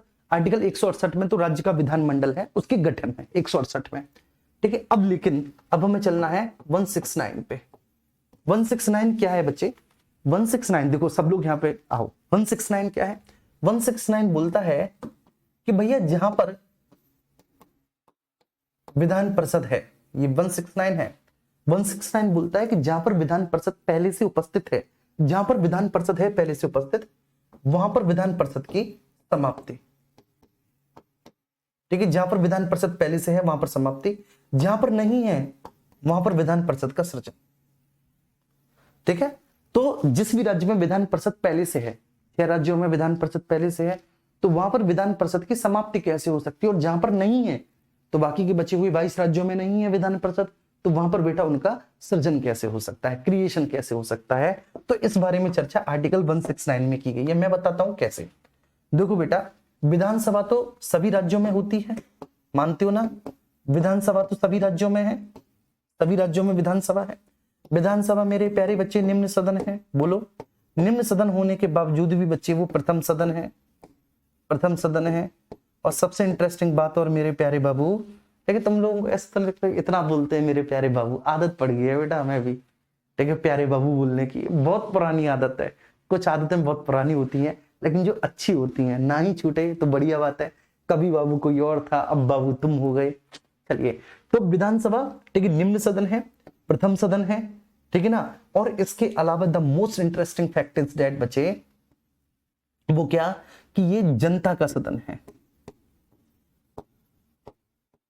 ये क्या है? जनता का सदन है, ये जनता का सदन है। ये बात समझ में आ गई यहां तक? अच्छा, विधानसभा तो सभी राज्यों में होगी विधानसभा, तो विधानसभा के सदस्य इसके लिए एक प्रस्ताव लेकर आते हैं। प्रस्ताव लेकर आते हैं किसके लिए? कि अगर उनके राज्य में विधान परिषद है तो विधान परिषद की समाप्ति, और अगर विधान परिषद नहीं है तो उसके सृजन के लिए वो प्रस्ताव लेकर आएंगे। प्रस्ताव बेटा वो क्रिएशन या फिर समाप्ति, दोनों में से किसी भी से भी संबंधित हो सकता है। तो वो प्रस्ताव लेकर आए, और जब वो प्रस्ताव लेकर आए, मक्खी तो मुड़ जाओ, वो प्रस्ताव लेकर आए तो उस प्रस्ताव पर उपस्थित और मतदान करने वाले सदस्यों के, उस प्रस्ताव पर उपस्थित और मतदान करने वाले सदस्यों के 2/3 सदस्यों के हस्ताक्षर होने चाहिए। उस पर उपस्थित और मतदान करने वालों के 2/3 सदस्यों के हस्ताक्षर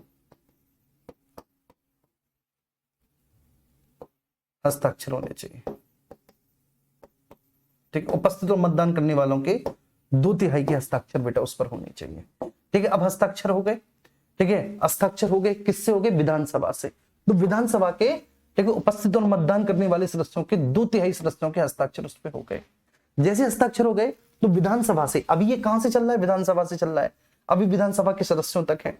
अब ये विधानसभा के बाद फिर पता है कहां पर चला जाएगा, अभी विधानसभा पे है, फिर विधानसभा के बाद तुमको पता है कहां पर चला जाएगा, फिर ये चला जाएगा सबसे पहले राज्यसभा में।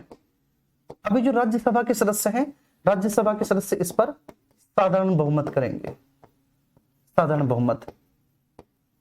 और राज्यसभा से अगर इस पर साधारण बहुमत हो गया तो फिर ये राज्यसभा से लोकसभा में जाएगा, लोकसभा में जाएगा, और लोकसभा के सदस्य भी साधारण बहुमत करेंगे, और उसके बाद प्रक्रिया संपन्न हो जाएगी, प्रक्रिया संपन्न हो जाएगी। अब आप कहेंगे सर ये वाला समझ में नहीं आया, ऊपर का सब कुछ समझ में आया था, ऊपर ऊपर से सारा समझ में आया, यहां पर आकर हमारा दिमाग सटे आ गया, ये आप कहेंगे। कोई बात नहीं, हम आपको बताएंगे।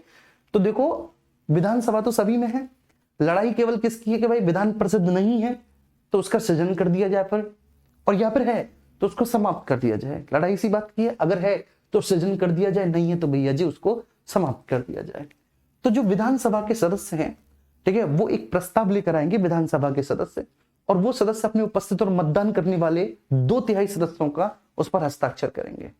ठीक है, तो उपस्थित और मतदान करने वालों का 2/3, बात समझ में आ रही है, उपस्थित और मतदान करने वालों का बेटा क्या, 2/3, क्लियर है। तो अगर उपस्थित और मतदान करने वालों के 2/3 के हस्ताक्षर हो गए तो फिर ये राज्यसभा में जाएगा, ठीक है ना, कहां से, विधानसभा से राज्यसभा में जाएगा। जब ये विधानसभा से राज्यसभा में गया तो राज्यसभा में साधारण बहुमत, साधारण बहुमत का मतलब क्या है, साधारण बहुमत का मतलब होता है बच्चे, ठीक है ना, उपस्थित और मतदान का 50% + 1, ये साधारण बहुमत होता है, मैंने बताया था। उपस्थित और मतदान का 50% + 1, 50% + 1, 50% + 1, ये क्या होता है, साधारण बहुमत होता है। जब ये दोनों सदनों से पास हो गया तो उसके बाद बच्चे ये प्रक्रिया संपन्न हो जाएगी, संपन्न हो जाएगी। आर्टिकल 169 में यही है, यही है, यही है। इसके बाद फिर नेक्स्ट आगे चलते हैं, आर्टिकल 170, 170। अभी जो आर्टिकल 170 है, 170, इसमें बेसिकली विधानसभा की संरचना है। आर्टिकल 170 में, आर्टिकल 170 में क्या है सर, विधानसभा की संरचना, संरचना,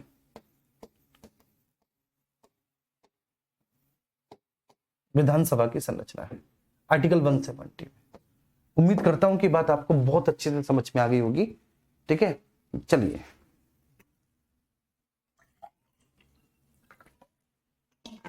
विधानसभा की संरचना, तो कैसी है विधानसभा की संरचना, कैसी नहीं है, और क्या बोला गया है विधानसभा की संरचना के बारे में, ये ऑब्वियस सी बात है बेटा, महत्व का विषय तो है, इसमें कोई दौराय नहीं है, महत्व का विषय है।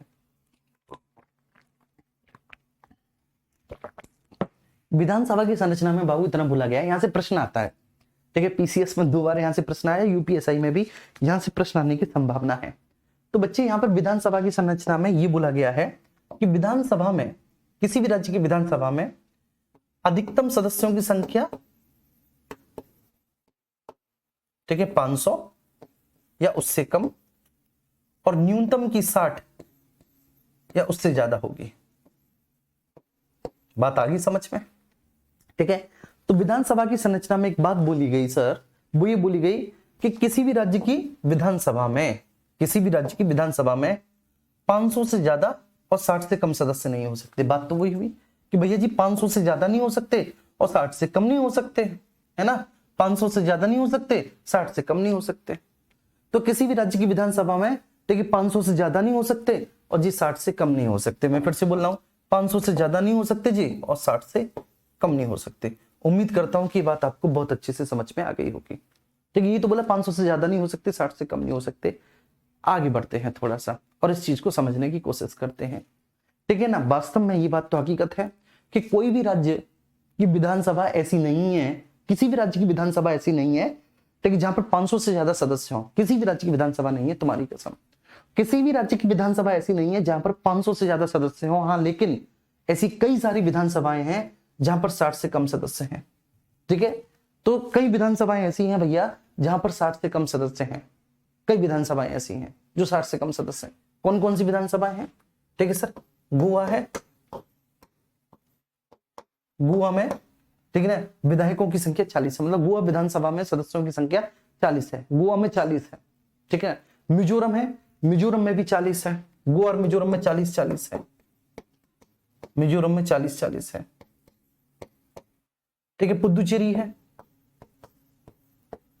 पुदुचेरी, हालांकि पुदुचेरी यूटी है, लेकिन उसके बावजूद भी उसमें विधानमंडल तो है।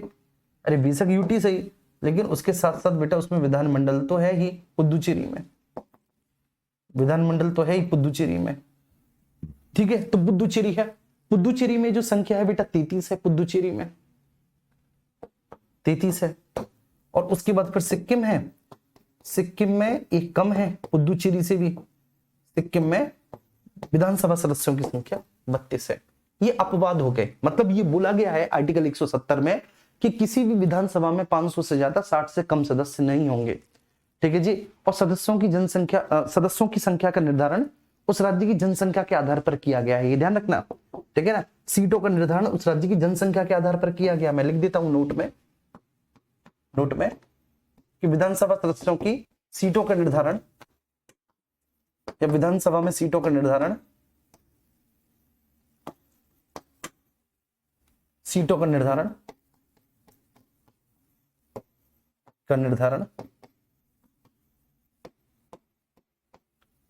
सीटों का निर्धारण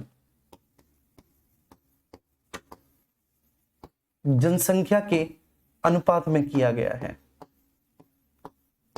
अनुपात में किया गया है,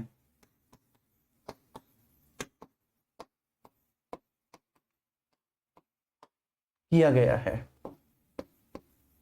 ठीक है जी।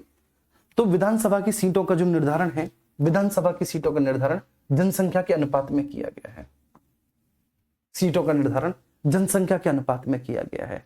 उम्मीद करता हूं कि ये बात तो समझ में आ गई होगी सर, है ना। सीटों का निर्धारण किसके, सीटों का निर्धारण जनसंख्या के अनुपात में किया गया है, जनसंख्या के अनुपात में किया गया है। तो विधानसभा की सीटों का निर्धारण जो किया गया है जनसंख्या के अनुपात में किया गया है। इसमें गोवा में 40, ठीक है, मिजोरम में 40, पुदुचेरी में 33 और सिक्किम में 32, ठीक है, ये सीटें रहेंगी, है ना जी। इतनी सी बात है, और क्या है ना। तो अब ज्यादा नहीं है 500 से किसी की, हाँ कम जरूर है। 4-4 राज्य ऐसी हैं, ठीक है, जिनकी संख्या बेटा, ठीक है, 60 से कम है, जिन राज्यों में विधानसभा सदस्यों की संख्या 60 से कम है। तो ज्यादा नहीं है 500 से, 60 से कम बेशक 4 राज्य हैं। कौन कौन से? गोवा है, सिक्किम है, पुदुचेरी और मिजोरम है। गोवा और मिजोरम में 40-40 है, पुदुचेरी में 33 है, सिक्किम में 32 है। अरे बात समझ में आ गई सर? बोलो यार, बात समझ में आ गई?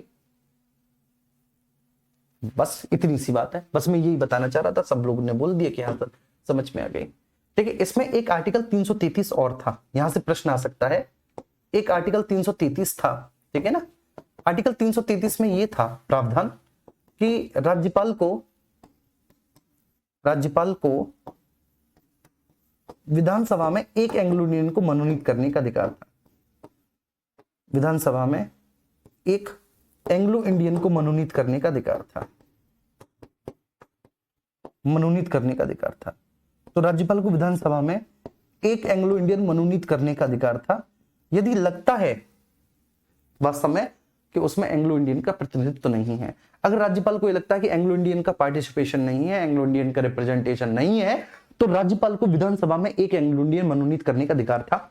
अब आप सभी को पता है यह अधिकार 104वें संविधान संशोधन से खत्म कर दिया गया। संविधान संशोधन से खत्म, 104वें संविधान संशोधन से इस अधिकार को समाप्त, खत्म कर दिया ना। बोलते हैं ना महाराष्ट्र की तरफ बोलते हैं खत्म भाई, खत्म खत्म, है ना, खत्म कर दिया इसको। तो आर्टिकल 333 राज्यपाल को विधानसभा में एक एंग्लो इंडियन को नॉमिनेट करने का, एक एंग्लो इंडियन को मनोनीत करने का अधिकार था, जिसको हमने 104वें संविधान संशोधन से समाप्त कर दिया। बस ठीक है, ये है। अब इंटरेस्टिंग विधानसभा की संरचना नहीं है, इंटरेस्टिंग है विधान परिषद की संरचना, ठीक है। विधान परिषद की संरचना वास्तव में इंटरेस्टिंग है और यहां से प्रश्न पूछे जाते हैं विधान परिषद की संरचना से, लेकिन तुमको चिंता नहीं करना, मैं बता दूंगा विधान परिषद की संरचना। तो अब आते हैं हम आर्टिकल 100 कौन सा 69 हो गया, 70 हो गया, आर्टिकल 171 विधान परिषद की संरचना। परिषद की संरचना। देखो बच्चे, बस ये समझना, विधान परिषद की संरचना। सबसे पहले तो सभी राज्यों में विधान परिषद है नहीं, है ना जी, बोलो, सभी राज्यों में विधान परिषद है नहीं। ठीक है, जिन राज्यों में विधान परिषद है, ठीक है, उन राज्यों की संख्या केवल 6 है। मतलब 6 राज्यों में बाई कैमरल लेजिस्लेचर है, 6 राज्यों में द्विसदनीय विधानमंडल है। एक सदन जो उच्च सदन है विधान परिषद है, दूसरा सदन जो निम्न सदन है वो विधानसभा है। इतनी सी बात है, बस इतनी सी बात है। अच्छा, अब ये जो विधान परिषद की संरचना है, इसमें बोला है कि विधान परिषद की जो कुल सदस्य संख्या होगी, कुल सदस्य संख्या, तो विधान परिषद की कुल सदस्य संख्या में से, अरे बाप रे, इतनी टेढ़ी लाइन खींचते हैं, वाह महान है। अच्छा, अब हमने और टेढ़ी कर दी, चलो अब जैसी भी है ठीक है। चलो, तो विधान परिषद की संरचना, विधान परिषद की संरचना में मेरे प्यारे बाबू, ठीक है ना, कुछ सदस्य मनोनीत हैं और बहुत ज्यादा निर्वाचित हैं। ठीक है जी, तो कुछ सदस्य ऐसे हैं जो मनोनीत हैं, मनोनीत है विधान परिषद की संरचना में, कुछ मनोनीत हैं, और बहुत कुछ ऐसे हैं भैया जो निर्वाचित हैं। कुछ मनोनीत है, बहुत कुछ निर्वाचित है, ये बात आपको ध्यान में रखनी है। निर्वाचित है, निर्वाचित है, ठीक है। तो कुछ ऐसे हैं जो मनोनीत हैं और बहुत कुछ ऐसे हैं जो निर्वाचित हैं। मैंने बस इतनी सी बात बोली। विधान परिषद की संरचना में कुछ मनोनीत हैं, कुछ मनोनीत है, और बहुत कुछ जो है वे भैया जी कैसे हैं, ठीक है, इलेक्टेड है, निर्वाचित है। अब ये बात आपको समझनी है जो मैं आपको समझा रहा हूं, ठीक है, वी फोकस्ड, और समझो इस बात को जो मैं आपको समझा रहा हूं। देखिए, जो मनोनीत है ना, उनकी संख्या 6 में से केवल 1 है, मतलब 1/6 सदस्य मनोनीत है राज्यपाल के द्वारा। 6 में से 1 सदस्य मनोनीत होगा राज्यपाल द्वारा, राज्यपाल द्वारा। और ये जो 6 में से 1 सदस्य मनोनीत होंगे राज्यपाल द्वारा, ये भैया साहित्य, कला, विज्ञान और समाज सेवा के क्षेत्र से आएंगे। साहित्य, कला, विज्ञान और समाज सेवा के क्षेत्र से आएंगे। बोलो मेरे साथ, ठीक है। जो 1/6 राज्यपाल के द्वारा मनोनीत होंगे, ये साहित्य, कला, विज्ञान और समाज सेवा के क्षेत्र से आएंगे। अब आते हैं निर्वाचित, ठीक है। इनका इलेक्शन कैसे होता है सर, एमएलसी का, ठीक है, कैसे क्या वोट पड़ता है, ये बात मैं आपको बताऊंगा। तो अब हम आएंगे किस पर भैया, निर्वाचित पे। अब जब हम निर्वाचित पे आए, तो निर्वाचित में 5/6 तो है इलेक्टेड, ये बात तो समझ में आ गई। 5/6 इलेक्टेड है, लेकिन 5/6 का भी भैया जी कैटेगराइजेशन है। इस 5/6 का भी कैटेगराइजेशन है, ये बात आपको ध्यान रखनी है। 5/6 का भी हमने विभिन्न श्रेणियों में कैटेगराइजेशन किया है। अभी जो 5/6 का जो हमने कैटेगराइजेशन किया है, इनमें से 1/3, 1/3, ठीक है, ध्यान रखना, 1/3, 1/3, 1/12, 1/12। अब देख लो, ठीक है, 1/3, 1/3, 1/12, 1/12, इनका बेटा आप एलसीएम लेके देख लो, 5/6 आएगा। बोलो आएगा कि नहीं? 1/3 प्लस 1/3 प्लस 1/12 प्लस 1/12, बोलो आएगा कि नहीं?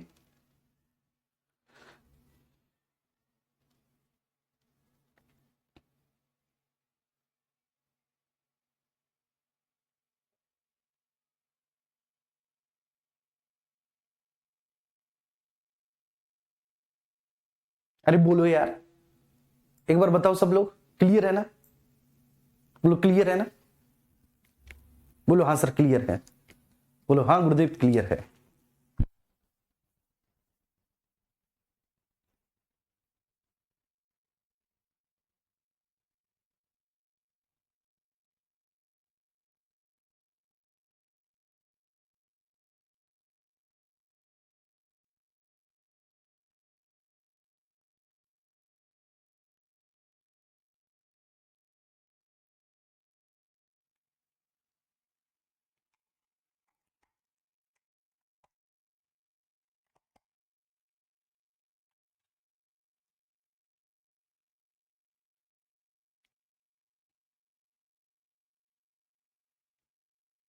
एक कह रहे हैं सर विधान परिषद को कौन भंग कर सकता है, राज्यपाल या प्रेसिडेंट? तब इतना आगे का दिमाग क्यों लगा देते हो? है? इतना आगे का दिमाग सर, विधान परिषद को कौन भंग कर सकता है? इतना तुम एडवांस नहीं हो ए भाई, तुम कुछ ज्यादा एडवांस नहीं हो, इतना कौन सोचता है भाई? तुम बेटा ब्याह मत करना, नहीं तुम पूरी जिंदगी सोचते रहोगे। ठीक है, तो इससे अच्छा है कि ब्याह ही मत करना, तुम ध्यान रखना।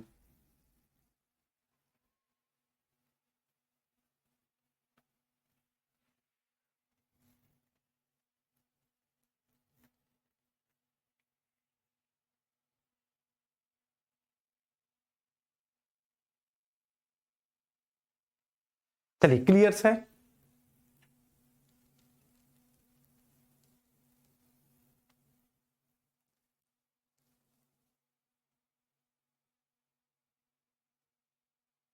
चलो बहुत अच्छे। ठीक है, देखो अब वो 5/6 में से 3 में से एक ऐसे होंगे जो एमएलए के द्वारा निर्वाचित होंगे। 3 में से एक, ठीक है ना, विधान परिषद के सदस्य जो एमएलए हैं उनके द्वारा निर्वाचित होंगे। 3 में से एक एमएलए द्वारा निर्वाचित, बिल्कुल सिंपल सी बात है। तो 3 में से एक कौन से होंगे? 3 में से एक वह होंगे जो एमएलए के द्वारा निर्वाचित होंगे। मैं फिर से बोल रहा हूं, 3 में से एक वो होंगे जो एमएलए के द्वारा निर्वाचित होंगे प्लस, ठीक है, 3 में से एक ऐसे होंगे जो लोकल अथॉरिटीज के द्वारा निर्वाचित होंगे। लोकल अथॉरिटीज के द्वारा निर्वाचित होंगे।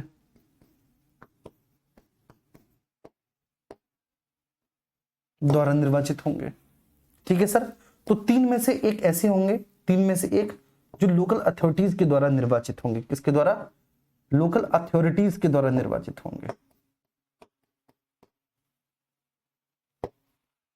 लोकल अथॉरिटीज के द्वारा निर्वाचित होंगे, 3 में से एक ऐसे होंगे। ठीक है, लोकल अथॉरिटीज का मतलब है स्थानीय प्राधिकरण। ठीक है, मतलब जो ग्राम पंचायत, क्षेत्र पंचायत, जिला पंचायत के सदस्यों के द्वारा निर्वाचित होंगे। ठीक है, थोड़ा सा कंजस्टेड हो गया लिखने में, कोई बात नहीं। ठीक है, जो ग्राम क्षेत्र पंचायत, जिला पंचायत, नगर पंचायत वगैरह के द्वारा निर्वाचित होंगे। अब 1/12 कौन से होंगे? इस 1/12 में तुम लोग भी आ सकते हो। 1/12 वो होंगे जिनको ग्रेजुएशन किए हुए मिनिमम 3 साल हो गया, मिनिमम 3 वर्ष हो गया। ठीक है, ध्यान रखिएगा, जिनको ग्रेजुएशन किए हुए मिनिमम कितना साल हो गया है? जिनको ग्रेजुएशन किए हुए मिनिमम 3 वर्ष हो गया है, हो चुका है, हो गया है। ठीक है, 1/12 वो होंगे जिनको ग्रेजुएशन किए हुए मिनिमम 3 वर्ष हो गया है। 1/12 जिनको ग्रेजुएशन किए हुए 3 साल हो चुका है, 1/12 वो होंगे। ठीक है, और 1/12 कौन से होंगे?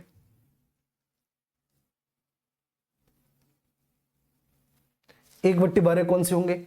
1/12 वो होंगे, ये ध्यान रखना, 1/12 वो होंगे जिनको ग्रेजुएशन किए हुए मिनिमम 3 वर्ष हो गया है।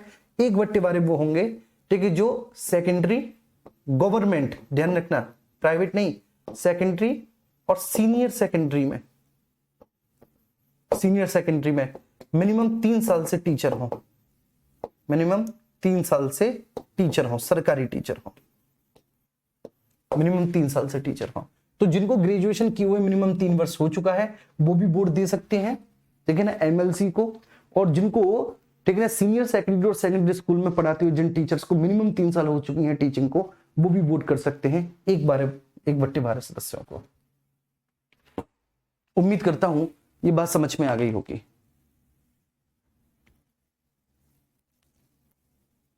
ठीक है जी, क्लियर है?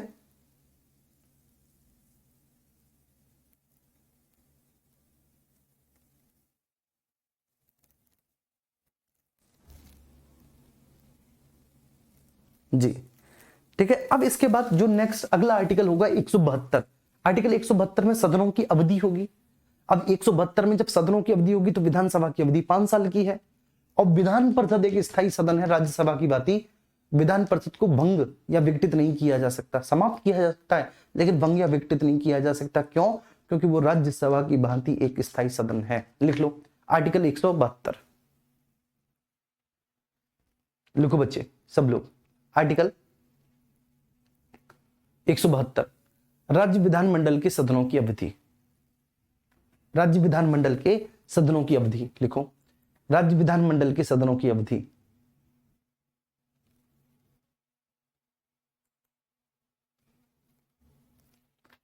राज्य विधानमंडल के सदनों की अवधि।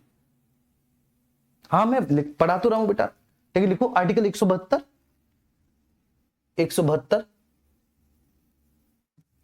172 राज्य विधानमंडल के सदनों की अवधि लिखो, राज्य विधानमंडल के सदनों की अवधि।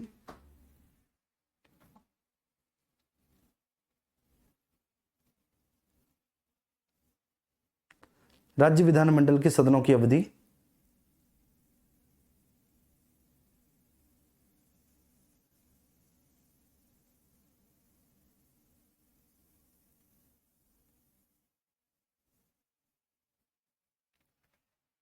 ठीक है, अब इसमें 172 में जो बेटा राज्य विधानमंडल के सदनों की अवधि है, ठीक है, इसमें आपको क्या लिखना है, इसमें आपको एक तरफ तो लिखना है बच्चे, ठीक है, विधानसभा,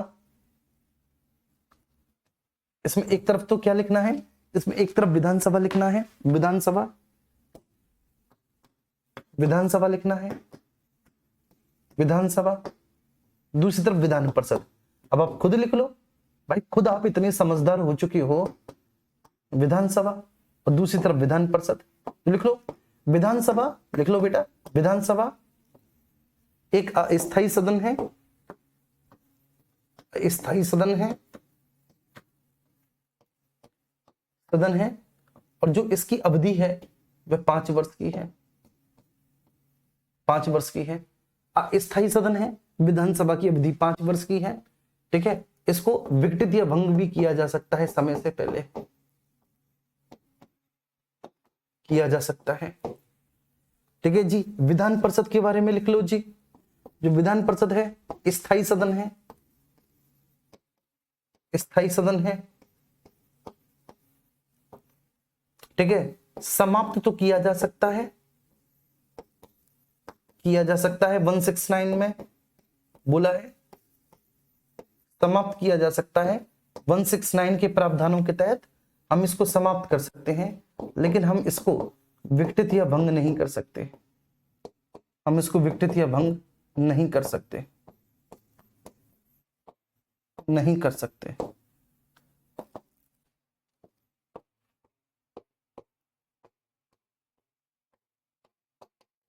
नहीं कर सकते हैं, हम इसको ध्यान रखना, विघटित या भंग नहीं कर सकते हैं हम इसको,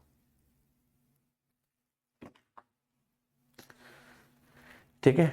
अब आप, ठीक है, जो भी थम्स अप वगैरह आपको करना हो कर दो भैया, ठीक है, फटाफट से सब लोग मजेदार तरीके से, और उम्मीद करता हूं ये समझ में आया होगा, ठीक है। कल हम 2 बजे से फिर से मिलेंगे, 4 बजे तक क्लास होगी, ठीक है, और ये क्लास आपकी, ठीक है ना, 28 तारीख तक खत्म हो जाएगी पॉलिटी, लेकिन प्लीज ध्यान रखना, आप लगे रहना, लगातार लगे रहना है ना, लगातार आप,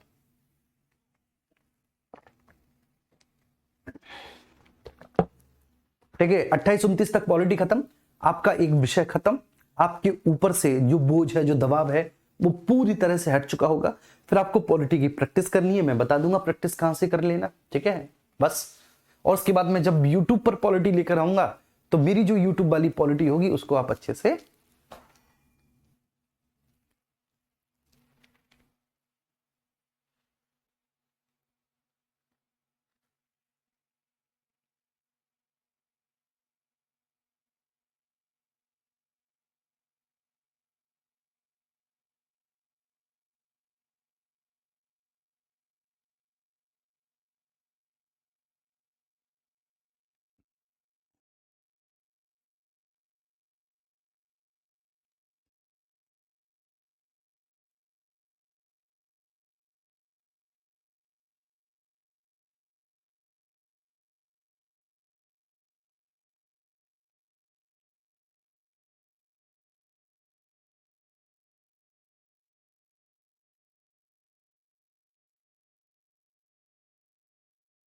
ठीक है जी।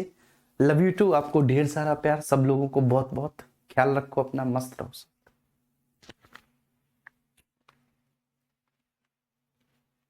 एक कह रहा है समाप्त और विघटित करने में क्या अंतर होता है, बहुत होता है यार। समाप्त का मतलब है फिर वो सदन, ठीक है ना, खत्म ही हो गया, विघटित करने का मतलब है, विघटित करने के बाद है कुछ दिनों के लिए, ठीक है, उसके बाद दोबारा से इलेक्शन हो जाएंगे। विघटित का मतलब है कि सदन खत्म नहीं हुआ, सदन की कार्यवाही समाप्त हो गई है।